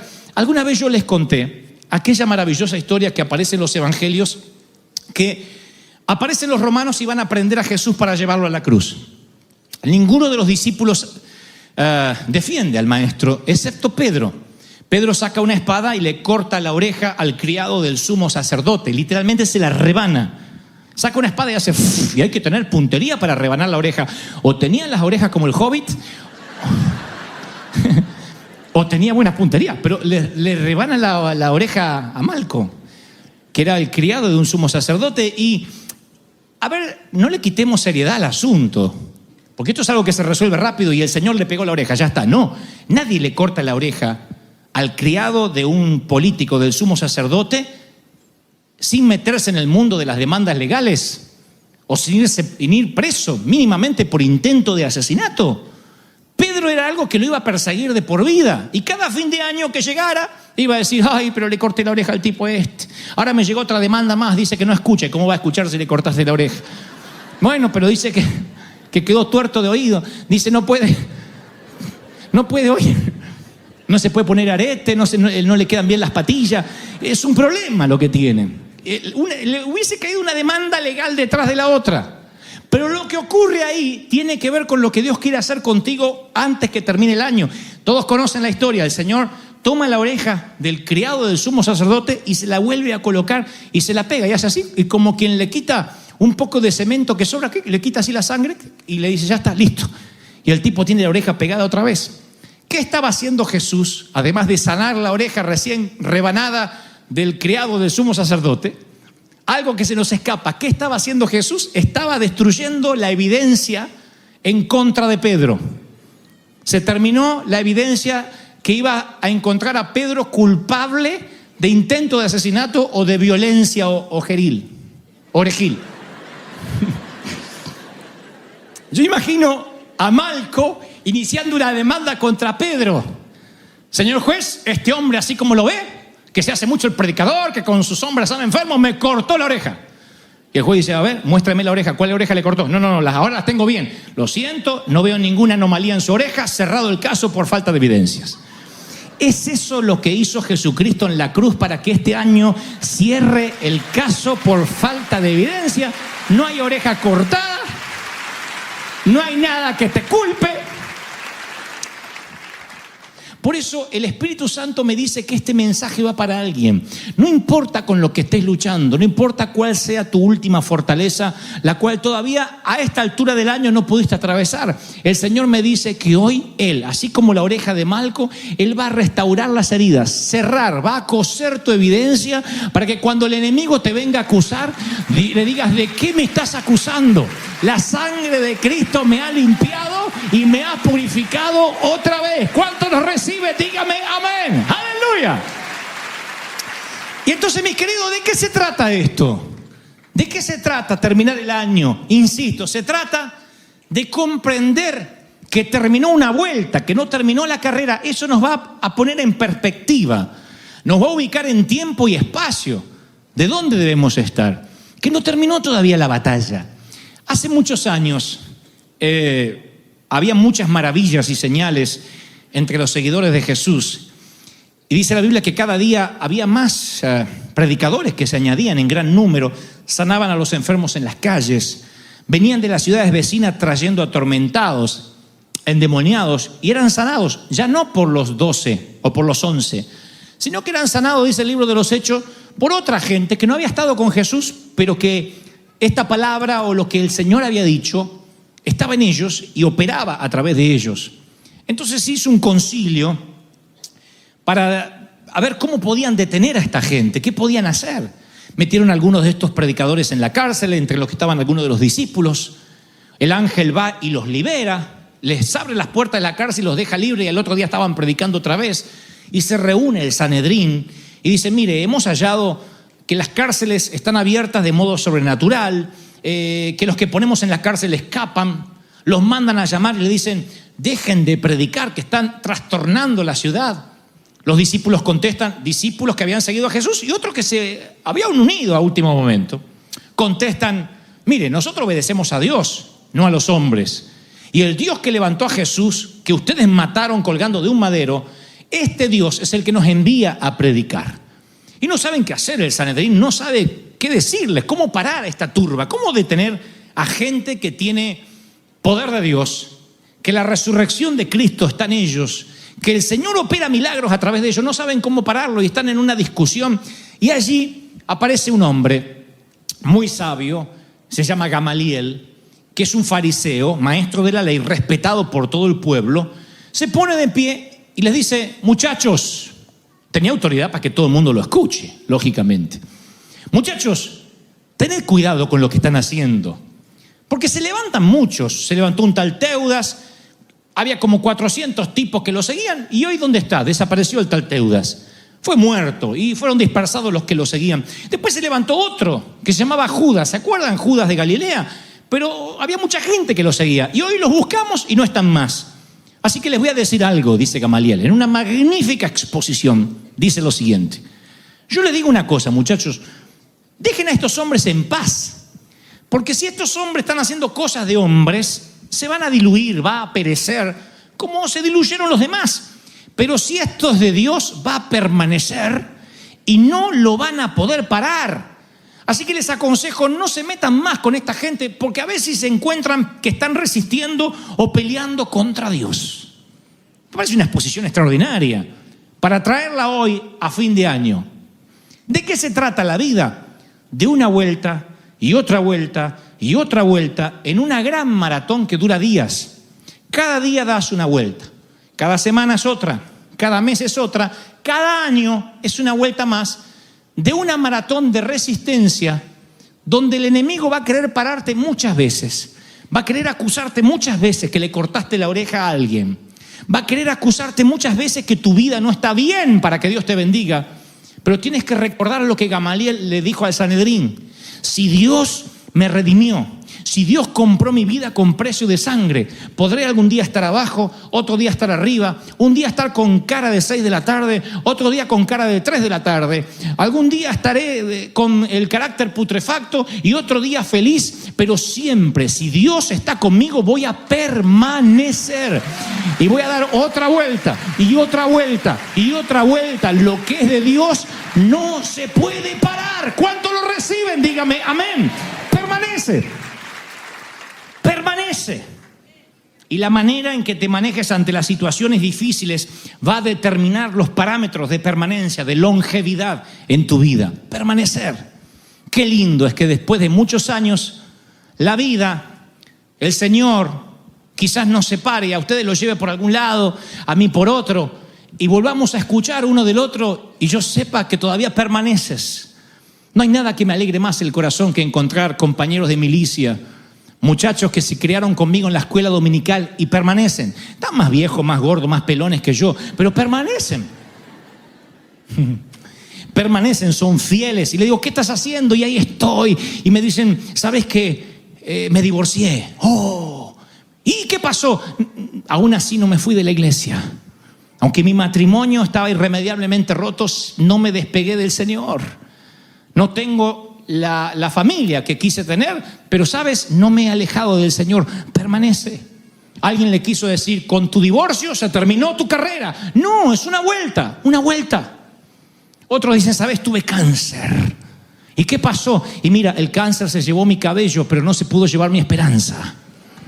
El cáncer se llevó parte de mi físico, pero no pudo llevarse mi fe, porque sigo creyendo que esto es una carrera. No termina con esta vuelta. Alguna vez oí la frase: siembra un pensamiento y cosecharás una acción. Siembra una acción y cosecharás un hábito. Siembra un hábito, cosecharás un carácter. Siembra un carácter y cosecharás un destino. Una cosa siempre nos lleva a la otra y nunca sabemos cuántas vueltas conlleva todo eso. No bajes los brazos, no te entregues, continúa allí, porque el principio de la permanencia disminuye el impacto de los fracasos. Desánimos vamos a tener siempre. ¿Quién no se desanima? El que me diga: yo nunca me desanimo, y es porque te tomarás, qué sé yo, 3 caballitos de tequila todas las noches y te vas animadísimo a la cama. Pero los mortales nos desanimamos, nos angustiamos. Hay cosas que nos duelen. ¿Y cómo hacemos para continuar? Sabiendo de que la vida no se termina ahora con el 31 de diciembre, que es una vuelta más. Y ayuda mucho a alejarse y mirar en perspectiva todo lo que Dios nos ha dado. ¿Cuánto Dios te ha bendecido? Tienes salud, estás respirando, desayunaste esta mañana.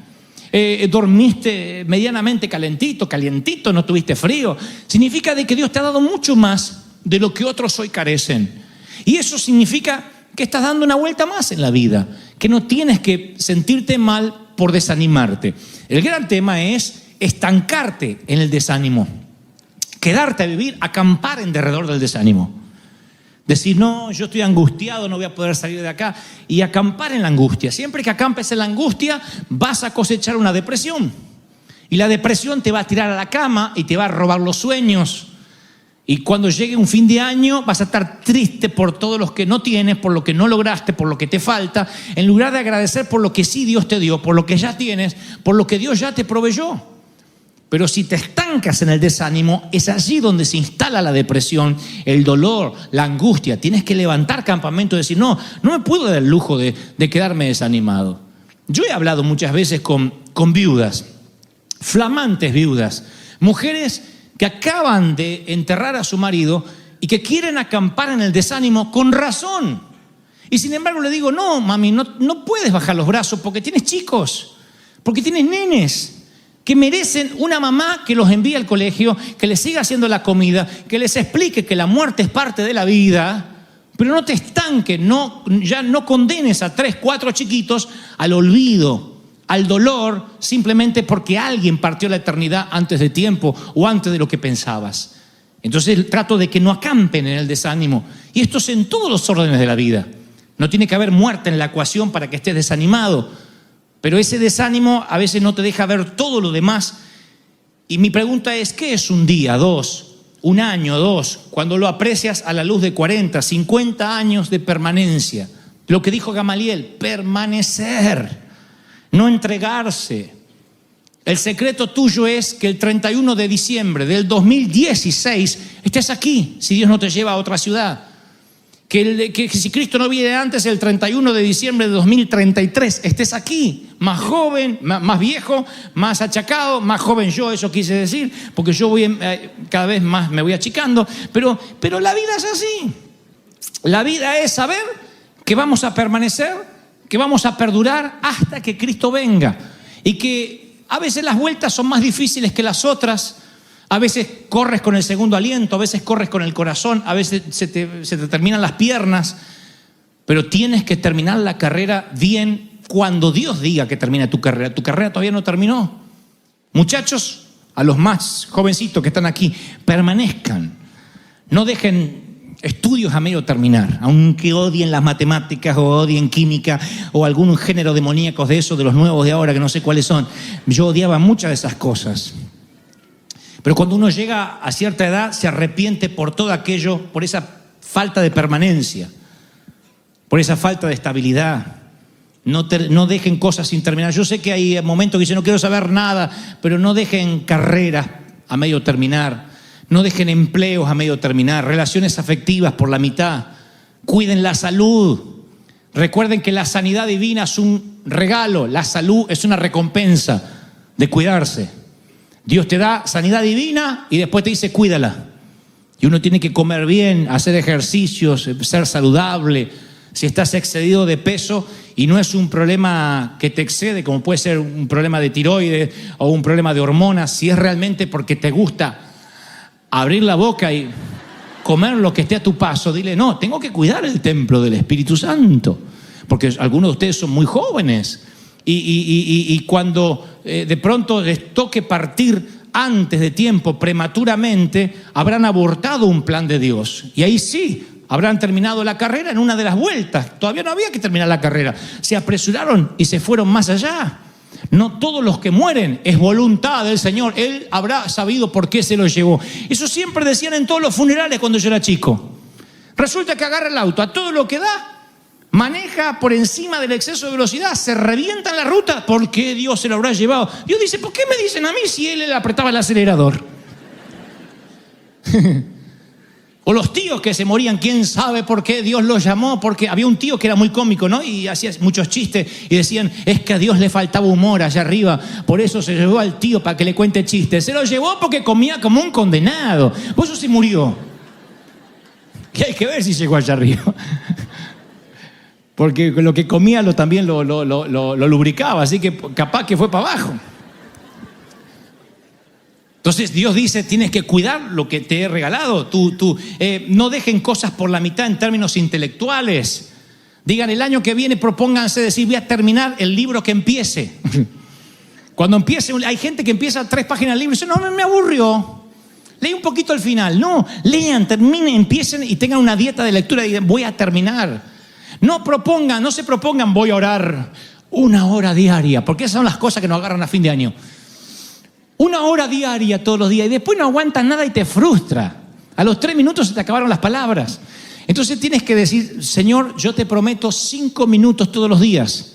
Ya sea cuando me ducho, cuando estoy en el baño, cuando estoy en el automóvil. 5 minutos de verdad de estar conectado contigo todos los días del 2016. No sabes cómo te puede cambiar la vida con 5 minutos de oración. Tú dices, es que yo oro más que eso. Oh, fírmeme la Biblia entonces, pero si no, 5 minutos te pueden cambiar la vida diametralmente. 5 minutos diarios. Pero tienes que decir, yo quiero dar otra vuelta más. Tienes que decir como aquel que empieza un plan de ejercicio. No puedes correr de golpe si nunca corriste. Tienes que decir, voy a empezar de a poco y voy a permanecer. Mis queridos, permanezcan. No abandones porque las cosas no están resultando como tú quieres.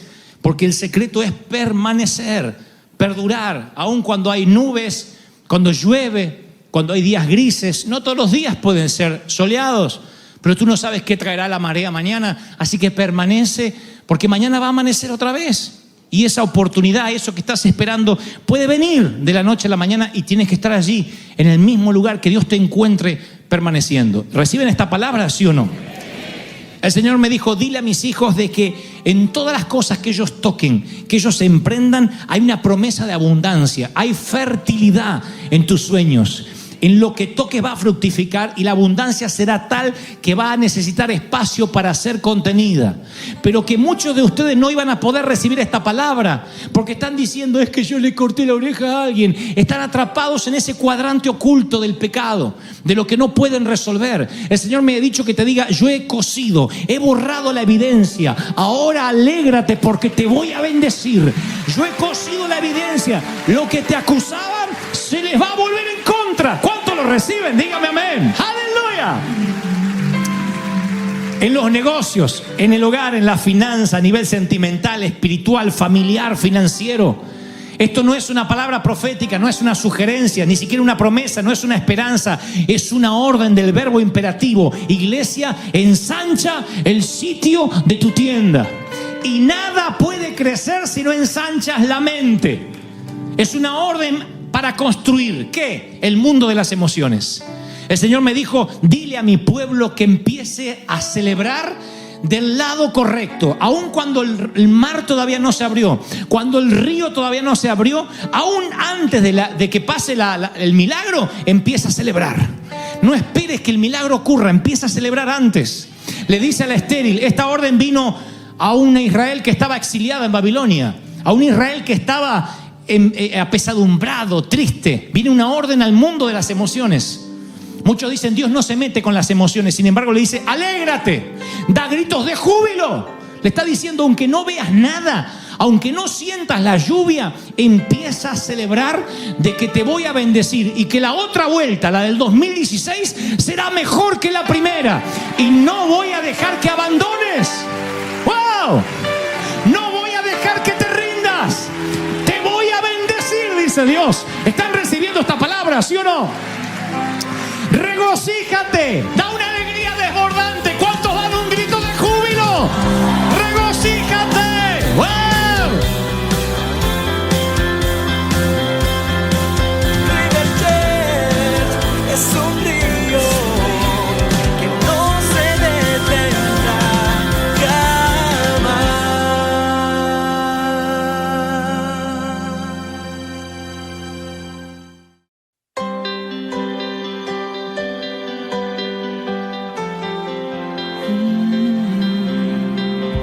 Viento de alguna otra parte, es un río que no se detiene. El avivamiento en calle Broadway. River Church es un río que no se detendrá jamás.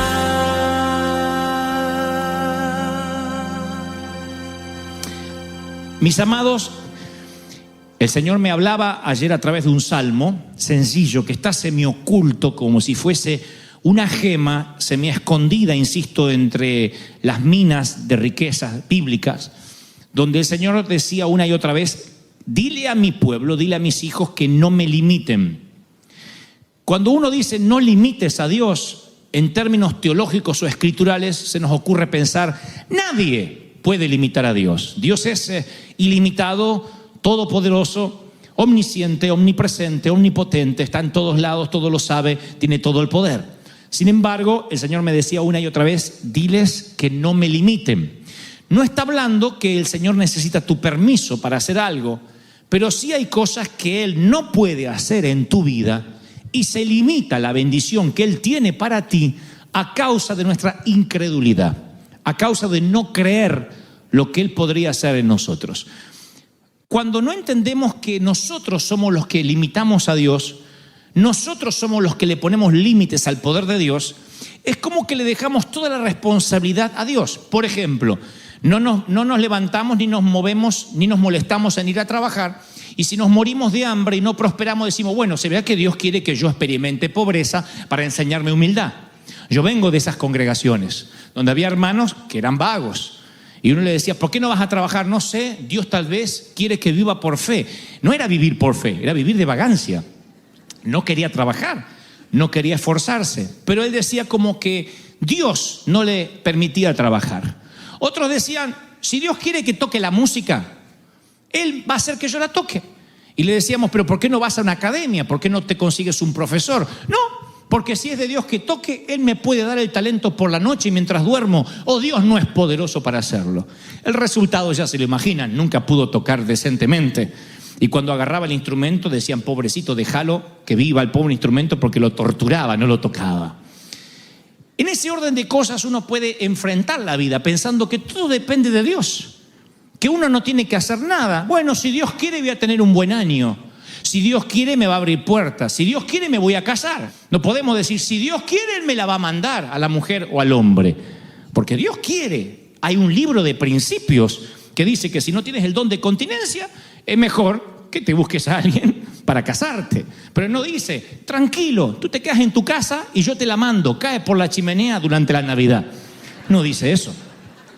Sin embargo, creemos que va a caer por la chimenea. Decimos, si Dios no me la manda, ¿qué más puedo hacer? Mucho puedes hacer. Perfumarte, ser caballero, endulzarle los oídos, cantarles canciones románticas, seducirla, entre otras cosas.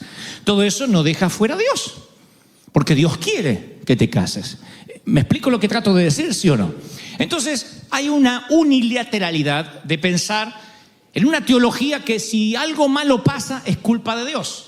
Si algo bueno pasa, también tiene que ver con Dios. Y Dios nos dio un libre albedrío de siembra y cosecha de actitudes y consecuencias. Por ejemplo, la India es un país populoso, uno de los más poblados del mundo y un país muy rico en términos, en variedad de recursos naturales, minerales. La India es un país rico, sin embargo es el país que menos prospera.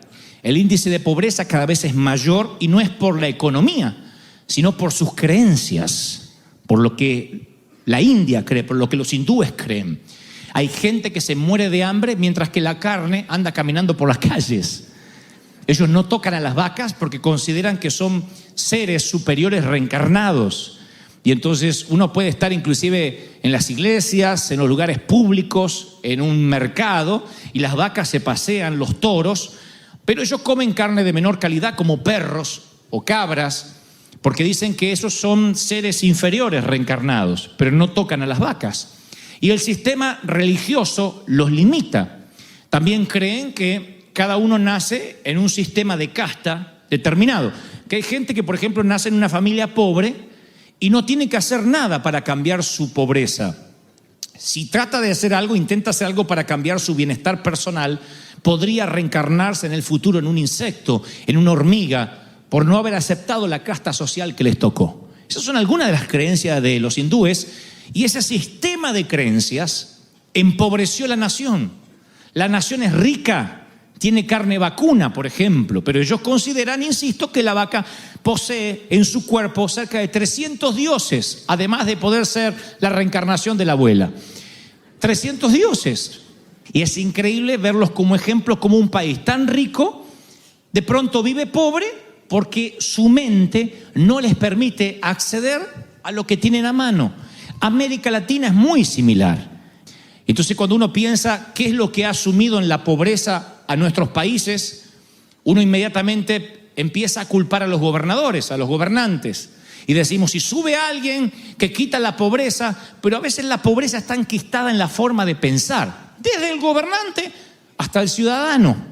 La Biblia dice en Proverbios 23:7 que tal como el hombre piensa, así es él. Nuestra vida va en dirección a nuestros pensamientos. Si queremos cambiar, no debemos orar para que alguien nos regale dinero.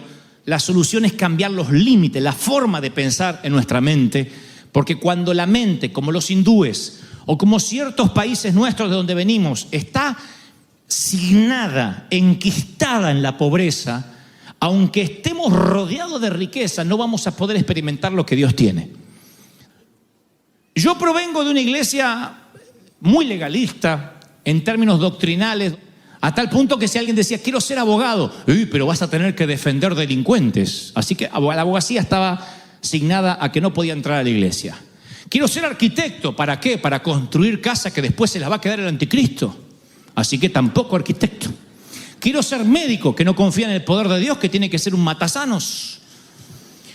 Quiero ser artista, ni se te ocurra en ese ambiente donde están todas las locas y los gays y los abusadores. No, ni se te ocurra. Bailarina, modelo, ¿para qué? Para modelar la ropa que viste el cuerpo inmundo. Lo principal es lo de adentro. Entonces estaba todo lo que olía mundo, estaba como signado a estar fuera de la iglesia. Ninguno de nosotros, los muchachitos, podíamos soñar ni con ser artistas, ni con ser locutores de radio, porque la radio era el aparato del demonio, la televisión era el cajón del diablo también. Entonces estábamos como afuera de todo, y eso nos signaba a desconectarnos, a no tener conexiones divinas de ningún tipo. O sea, si llegaba un hombre de negocios a la iglesia, se le hacía lo imposible para que abandonara el negocio y se dedicara a vivir por fe. Entonces alguien decía, ¿a qué te dedicas? Y yo me dedico a vender casa. Deje de vender casa y métase en las cosas del Señor, que Cristo viene pronto. El hombre dejaba la compañía, empezaba a morirse de hambre, se le despegaban los zapatos, no tenía ni para desodorante, y ahí era un siervo de Dios.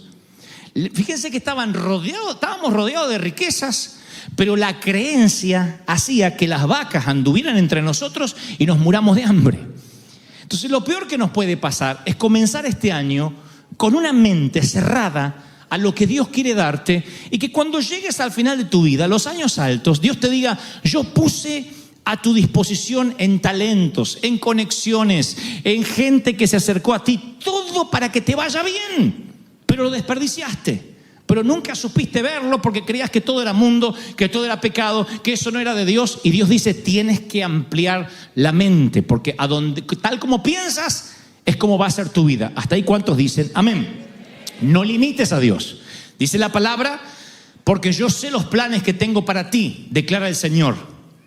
Planes de bienestar, no de mal, no de calamidad, para darte un fruto y una esperanza. O sea, Él tiene un plan perfecto para tu vida.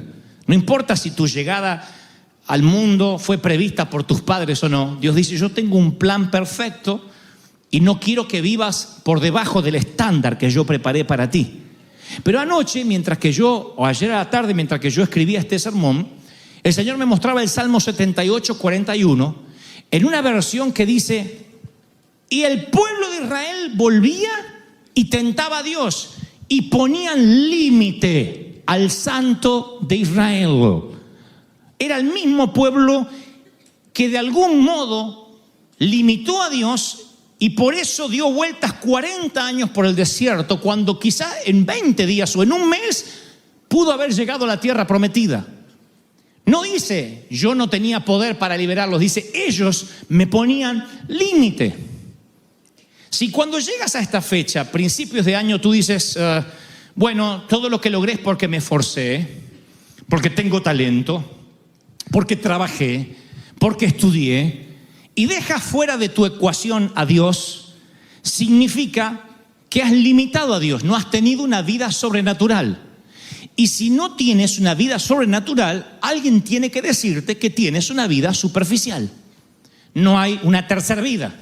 O vives sobrenaturalmente o vives carnalmente. O vives lleno de Dios o vives lleno de tu esfuerzo dejando fuera a Dios. Y si dejas fuera a Dios, estás limitando lo que Dios podría hacer sobrenaturalmente contigo. ¿Me estoy siendo claro, sí o no? Si tú dices, bueno, yo trabajé mucho y por eso me pagan, porque me esforcé, lo cual está bien, porque Dios bendice al varón esforzado y valiente. Pero si Dios te llama a hacer algo, y esto lo dije en varias ocasiones, lo diré otra vez, siempre va a llamarte a que hagas algo que es más grande que tú mismo. Si es algo que tú puedes hacer, dudo que sea Dios quien te habló. Siempre que Dios te llama a hacer algo, siempre tiene que ver con algo que no podrías hacer con tu propio esfuerzo, con tu propio talento. Si haces cosas con tu talento, con tu esfuerzo, está bien, pero eso no significa que Dios se haya metido en tu vida. Lo más probable es que lo estés limitando a Dios. Dios dice, te bendije este año porque te esforzaste, pero si hubieses vivido en la sobrenaturalidad que yo tengo para ti, a lo mejor serías 10 veces más próspero de lo que eres. A lo mejor serías mucho más feliz de lo que eres, pero lo estás haciendo con tu esfuerzo, limitando lo que yo tengo para ti. ¿Me siguen hasta ahí? Díganme amén. Cuando limitamos a Dios es que lo dejamos fuera. Les pongo un ejemplo. Quien me conoce ahora, a mí, que soy hablador y que me atrevo a cantar y a actuar y me cuelgo de las cosas y hago un montón, dice, qué hombre libre y carismático que nació, desde chiquitito en la cuna andaría haciendo monadas. Sin embargo, los que me conocen de años saben que si no fuese por el toque sobrenatural de Dios, yo hubiese sido un bichito totalmente insociable. No podía hablar. Sé que contarlo ahora pareciera como un cliché. Todos los predicadores dicen eso. De verdad, Dios no me deja mentir. Nunca pude expresarme, nunca pude hablar en público. Por años sufrí bullying toda la adolescencia, toda la juventud. Nunca fui popular. Se me trababan las palabras, tenía problemas de dicción. Estaba condenado a ser una persona condenada, insisto, al ostracismo, a no hablar, a no relacionarse. Pero fue el toque sobrenatural de Dios, la mano de Dios que hizo. No fue mi talento, fue un don del Espíritu, un manto que vino sobre mí, que todo lo que había dentro, como un día dijo la vieja, se destapó y salió. Y eso sobrenatural me ha ayudado a inspirar a otros a poder lograr lo que tienen que lograr en Cristo. Miren, mi pregunta es, ¿puedes reconocer la sobrenaturalidad en tu vida ahora mismo si te lo preguntara? Si te dijera, ¿qué es lo sobrenatural que no podrías hacer? Que tú no eres tan listo para hacer, a no ser que sea por Dios. ¿Cuántos podrían responderme? Sí, esto no estaba en mí. No está en mí, nadie me lo enseñó. Vino como un don del Espíritu. Eso es lo que hace que no limites a Dios. Todo el resto no nos diferencia de los mundanos. No nos diferencia de los inconversos. Los inconversos estudian, se preparan, se capacitan, son buenos, mediocres o malos abogados, pero depende de cómo se prepararon. Yo creo en la preparación, yo creo en el estudio, en la intelectualidad, pero es indistinto a que Dios esté limitado o no esté limitado si es que no le das lugar a la sobrenaturalidad divina. ¿Me siguen hasta ahí? Dígame amén. Ahora, si cuando llega el domingo por la tarde, ante la cercanía del lunes, estás maldiciendo por la semana que está por comenzar, es porque estás limitando a Dios y no estás viviendo en plenitud el lugar donde por el momento o para siempre Dios te ha puesto. Dios te puso en un lugar. Cuando tú esperas el viernes y te arrastras durante toda la semana esperando el fin de semana, es porque no estás viviendo en el designio de Dios, no estás activando las bendiciones de Dios para tu vida. Así es cuando Dios escucha tu queja. Cuando te levantas a la mañana, lunes, levantar estos críos otra vez, cocinar, ir a este trabajo, ¿cuándo me vas a sacar acá? Dios dice lo mismo, listo, te dejo sin trabajo para que disfrutes. Y después decimos, el Señor dio, el Señor quitó. Tu abuela, te lo quitaste solo. Porque cuando no valoras lo que Dios te dio, ahí es cuando decimos, el Señor es soberano. No, tú generaste las propias consecuencias. Cuando uno es agradecido a Dios por lo que tiene, uno bendice que comience la semana. Qué bueno, empieza la semana. ¿Por qué? Porque es un día menos para tu sueño. Porque cada día te acerca más a tu esperanza. Porque esa luz que estaba allá a lo lejos cada vez está más cerca. Otros dicen, sí, pero ¿y si esa luz es un tren que viene de frente? Porque hay gente así. Miren, no hay nada mejor que estar en el lugar correcto. Estábamos en Bogotá, Colombia, hace unos años y tenía que dar una conferencia por la noche. Y mi coordinador Sergio me insiste para que vaya a un desayuno de gente de negocios por la mañana. Era un cónclave de médicos. Así que en un momento yo empiezo a hablarles acerca de la vida. Y cuando termina el desayuno, viene una dama que se acerca llorando y dice, ¿sabe? Anoche por la noche me acosté diciendo, Dios, ¿existes o no existes? Porque gracias a Dios yo soy atea, me dijo. Pero anoche me agarró la duda, sin saber que usted iba a venir. ¿Existes o no existes? Así que me fui a dormir. Y por la noche sueño con un barco. Era una gran embarcación. Y ese barco iba destino a un lugar, parecía como un puerto muy bonito. Y yo estoy en el barco, estoy viéndome ahí. Y digo, ¿quién me trajo aquí? ¿Hacia dónde vamos? Y siento una voz que dice, busca al capitán, él te hablará de mí, el capitán te llevará a casa. Y cuando busco, estabas tú allí como capitán, me dice. Yo te conocí anoche, en un sueño, antes de verte. Estabas vestido con un traje de capitán blanco, muy elegante, y joven, por supuesto, siempre aparezco así en los sueños. En los sueños tengo un arreglo con el Señor de aparecer de 30 y tantos años, siempre. Si sueñas conmigo, tendré 32 años en tu sueño. Así que aparecí con mis 32 años, impecablemente vestido de blanco, me sonreí y le dije, así es, te llevaré a un puerto seguro.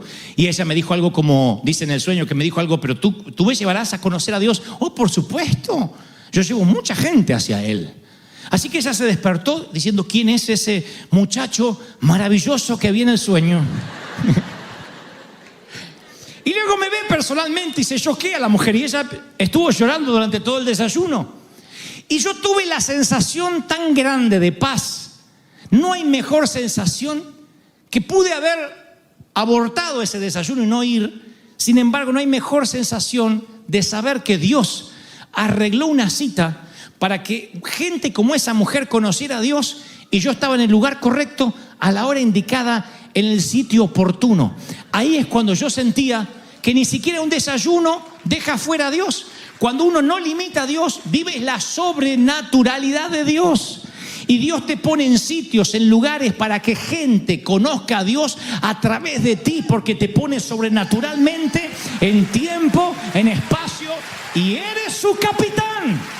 ¿Cuántos dicen amén? Es algo maravilloso.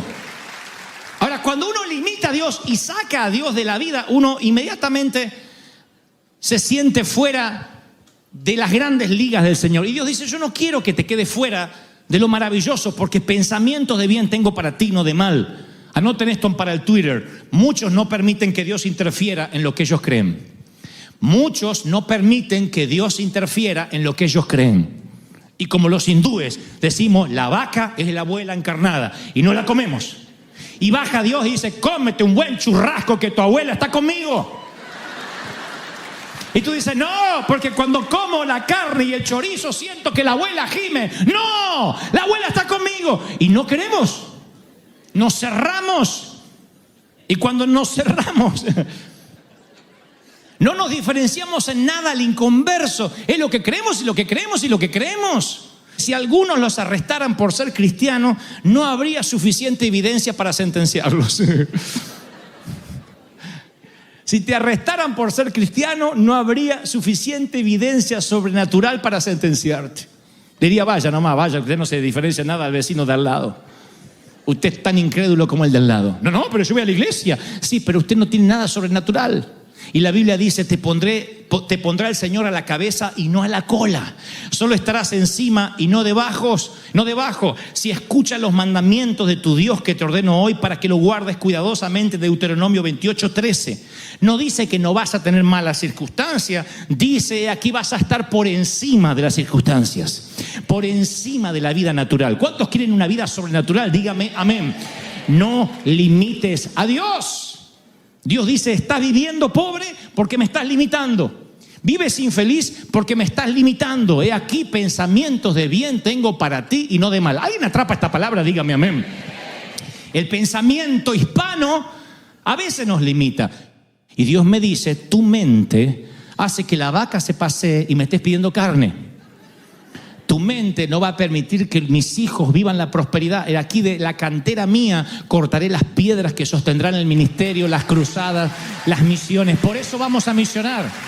Por eso haremos más superclásicos. Por eso seguiremos predicando. Porque de aquí, dice Dios, yo levantaré los que van a prosperar, bendecir y soltar recursos para las naciones. ¿Cuántos lo creen? Díganme amén. Pero hay que quebrar la mente.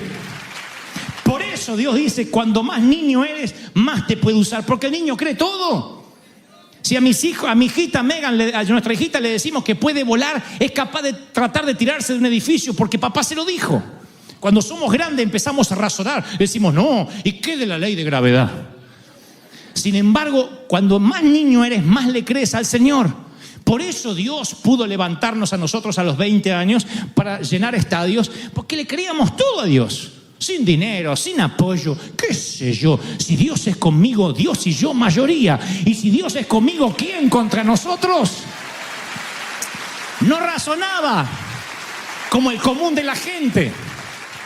Mis queridos, tu economía está controlada por la economía del cielo, no por el sistema del mundo. Alguien tiene que decir amén. No importa si las casas bajan, si las casas se desvalorizan, cómo está el mercado, Wall Street, dice el Señor, tú siembras y cosechas. Probadme si yo no abro las ventanas de los cielos. No depende de Bank of America, depende de las ventanas de los cielos. Y las ventanas de los cielos se abren cuando aplicas el principio. Alguien tiene que decir amén. ¡Aleluya! Por eso cuando crees que peor te está yendo es cuando más tienes que incrementar tu siembra. Más le crees a Dios. Cuando peor dice me está yendo, tú dices yo voy a ir por el principio espiritual. Salmo 91 dice, ninguna plaga tocará tu morada. La Biblia tiene soluciones sobrenaturales para tus finanzas. Soluciones sobrenaturales para tu salud. Si tú no las usas, las vacas hacen y tu Señor, dame un bistec argentino, y las vacas se pasean delante tuyo. ¿Están recibiendo esto, sí o no? Mi mamá siempre tuvo una salud muy débil. Siempre. Tuvo cáncer 2 veces, tiene principio de Alzheimer. Y mi papá siempre fue un roble, un alemán, porque los alemanes mueren de pie. Como una vez les conté, la abuela dijo, bueno, me parece que mañana me voy a morir. Así dijo. Y se durmió y se murió, porque estaba cansada de vivir. Así se mueren los alemanes. Sin embargo, mi mamá, que es inglesa, todos me adjudicaron siempre de que yo tengo la salud de mi mamá. Y te va a agarrar lo de tu mamá, y el cáncer de tu mamá, y te puede agarrar lo de la cabeza de tu mamá. Soy loco como mi mamá, sí, pero no necesariamente tengo los genes de mamá solamente en mi salud. Nadie me ha dicho, vas a heredar los genes fuertes de tu viejo. Me han dicho, y fíjate que a lo mejor no tiene los genes de tu mamá. Entonces, cuando me empieza lo natural a querer limitar lo que Dios quiere hacer conmigo, yo digo, anulo toda maldición que haya en la sangre de la vieja, del viejo, del abuelo, de la abuela, porque Dios dice, aquí te voy a sanar, ninguna plaga tocará tu morada, serás bendito, te pondré por cabeza y no por cola. ¿Cuántos reciben esta bendición? Díganme amén. ¿Cuántos quieren salud sobrenatural? Dígame amén. Prosperidad sobrenatural, dígame amén. ¿Cuántos quieren tener un ministerio sobrenatural? Bueno, ahí ya no dijeron tanto amén. Dígame amén. Sobrenatural. Sobrenatural. No. Sobrenatural. ¿Queremos una iglesia sobrenatural, sí o no? Hoy esta mañana leía que Spurgeon en su momento dijo, yo no quiero ser un pastor común, no quiero ser un pastor mediocre, yo quiero vivir la sobrenaturalidad de Dios. Y cuando él se apropió de las bendiciones, activó cosas que no habían ocurrido nunca antes en su ministerio y empieza un mover de Dios. La pregunta es, ¿podemos decir, bueno, a Dios se le antojó visitar a Spurgeon y su ministerio? No, fue él el que dijo, yo voy a echar mano a lo que Dios me dio. Y no dejó que la vaca se paseara delante suyo y él pidiendo por comida. El Espíritu Santo me dijo fuertemente ayer por la tarde, dile a mi pueblo que yo les he dado recursos sobrenaturales. Hay conexiones divinas esperando por ti este año. Hay gente que te va a llamar por teléfono. Nada más que no te han llamado porque todavía tu mente está cerrada y dices, a mí me va a ir mal, siempre me va mal, ya fracasé una vez. Corta toda maldición de tu pasado, no solo en lo físico, en la forma de hacer las cosas. Tú no eres tu papá, tú no eres tu vieja, tú no eres tu mamá, tú no eres tu abuelo. Los amas, los quieres o no, pero tú no son ellos. Yo no soy de los Goebel, yo soy Dante Goebel, Dante Miguel Goebel. Soy una persona nueva, diferente. Yo no soy mi papá, yo no soy mis hermanos. Yo no heredé nada más la sangre, pero el Señor hizo una transfusión divina y la sobrenaturalidad empezó a vivir en mí cuando yo creí lo que Dios había hecho en la cruz del Calvario. ¿Están recibiendo esto, sí o no? Entonces hoy es el día donde el Señor dice, este año va a ser tu año. Te voy a bendecir, te voy a abrir puertas, voy a abrir los cielos. Pero necesito, dice el Espíritu Santo, alguien necesita oír esto, necesito que active sobre ti lo sobrenatural que Dios ya te dio. Que tu creencia no le impida interferir a Dios. Que no limites al Santo de Israel. Dios dice, yo te quiero bendecir. Deja que Dios se lleve la gloria, no se la robes. En una noche Él te quiere dar lo que tú quieres conseguir con esfuerzo durante todo un año. Dios dice, déjame que en una noche yo te lo regale. Y desde allí, desde esos lomos divinos, comiences a crecer. ¿Cuántos atrapan esa bendición? Dígame amén. Amén, vamos, denle el aplauso más grande de la historia. Diga, Señor, yo creo que algo está ocurriendo hoy. Y lo estoy recibiendo, lo estoy tomando para que esa sobrenatural se active en la iglesia, en mi vida. ¡Wow!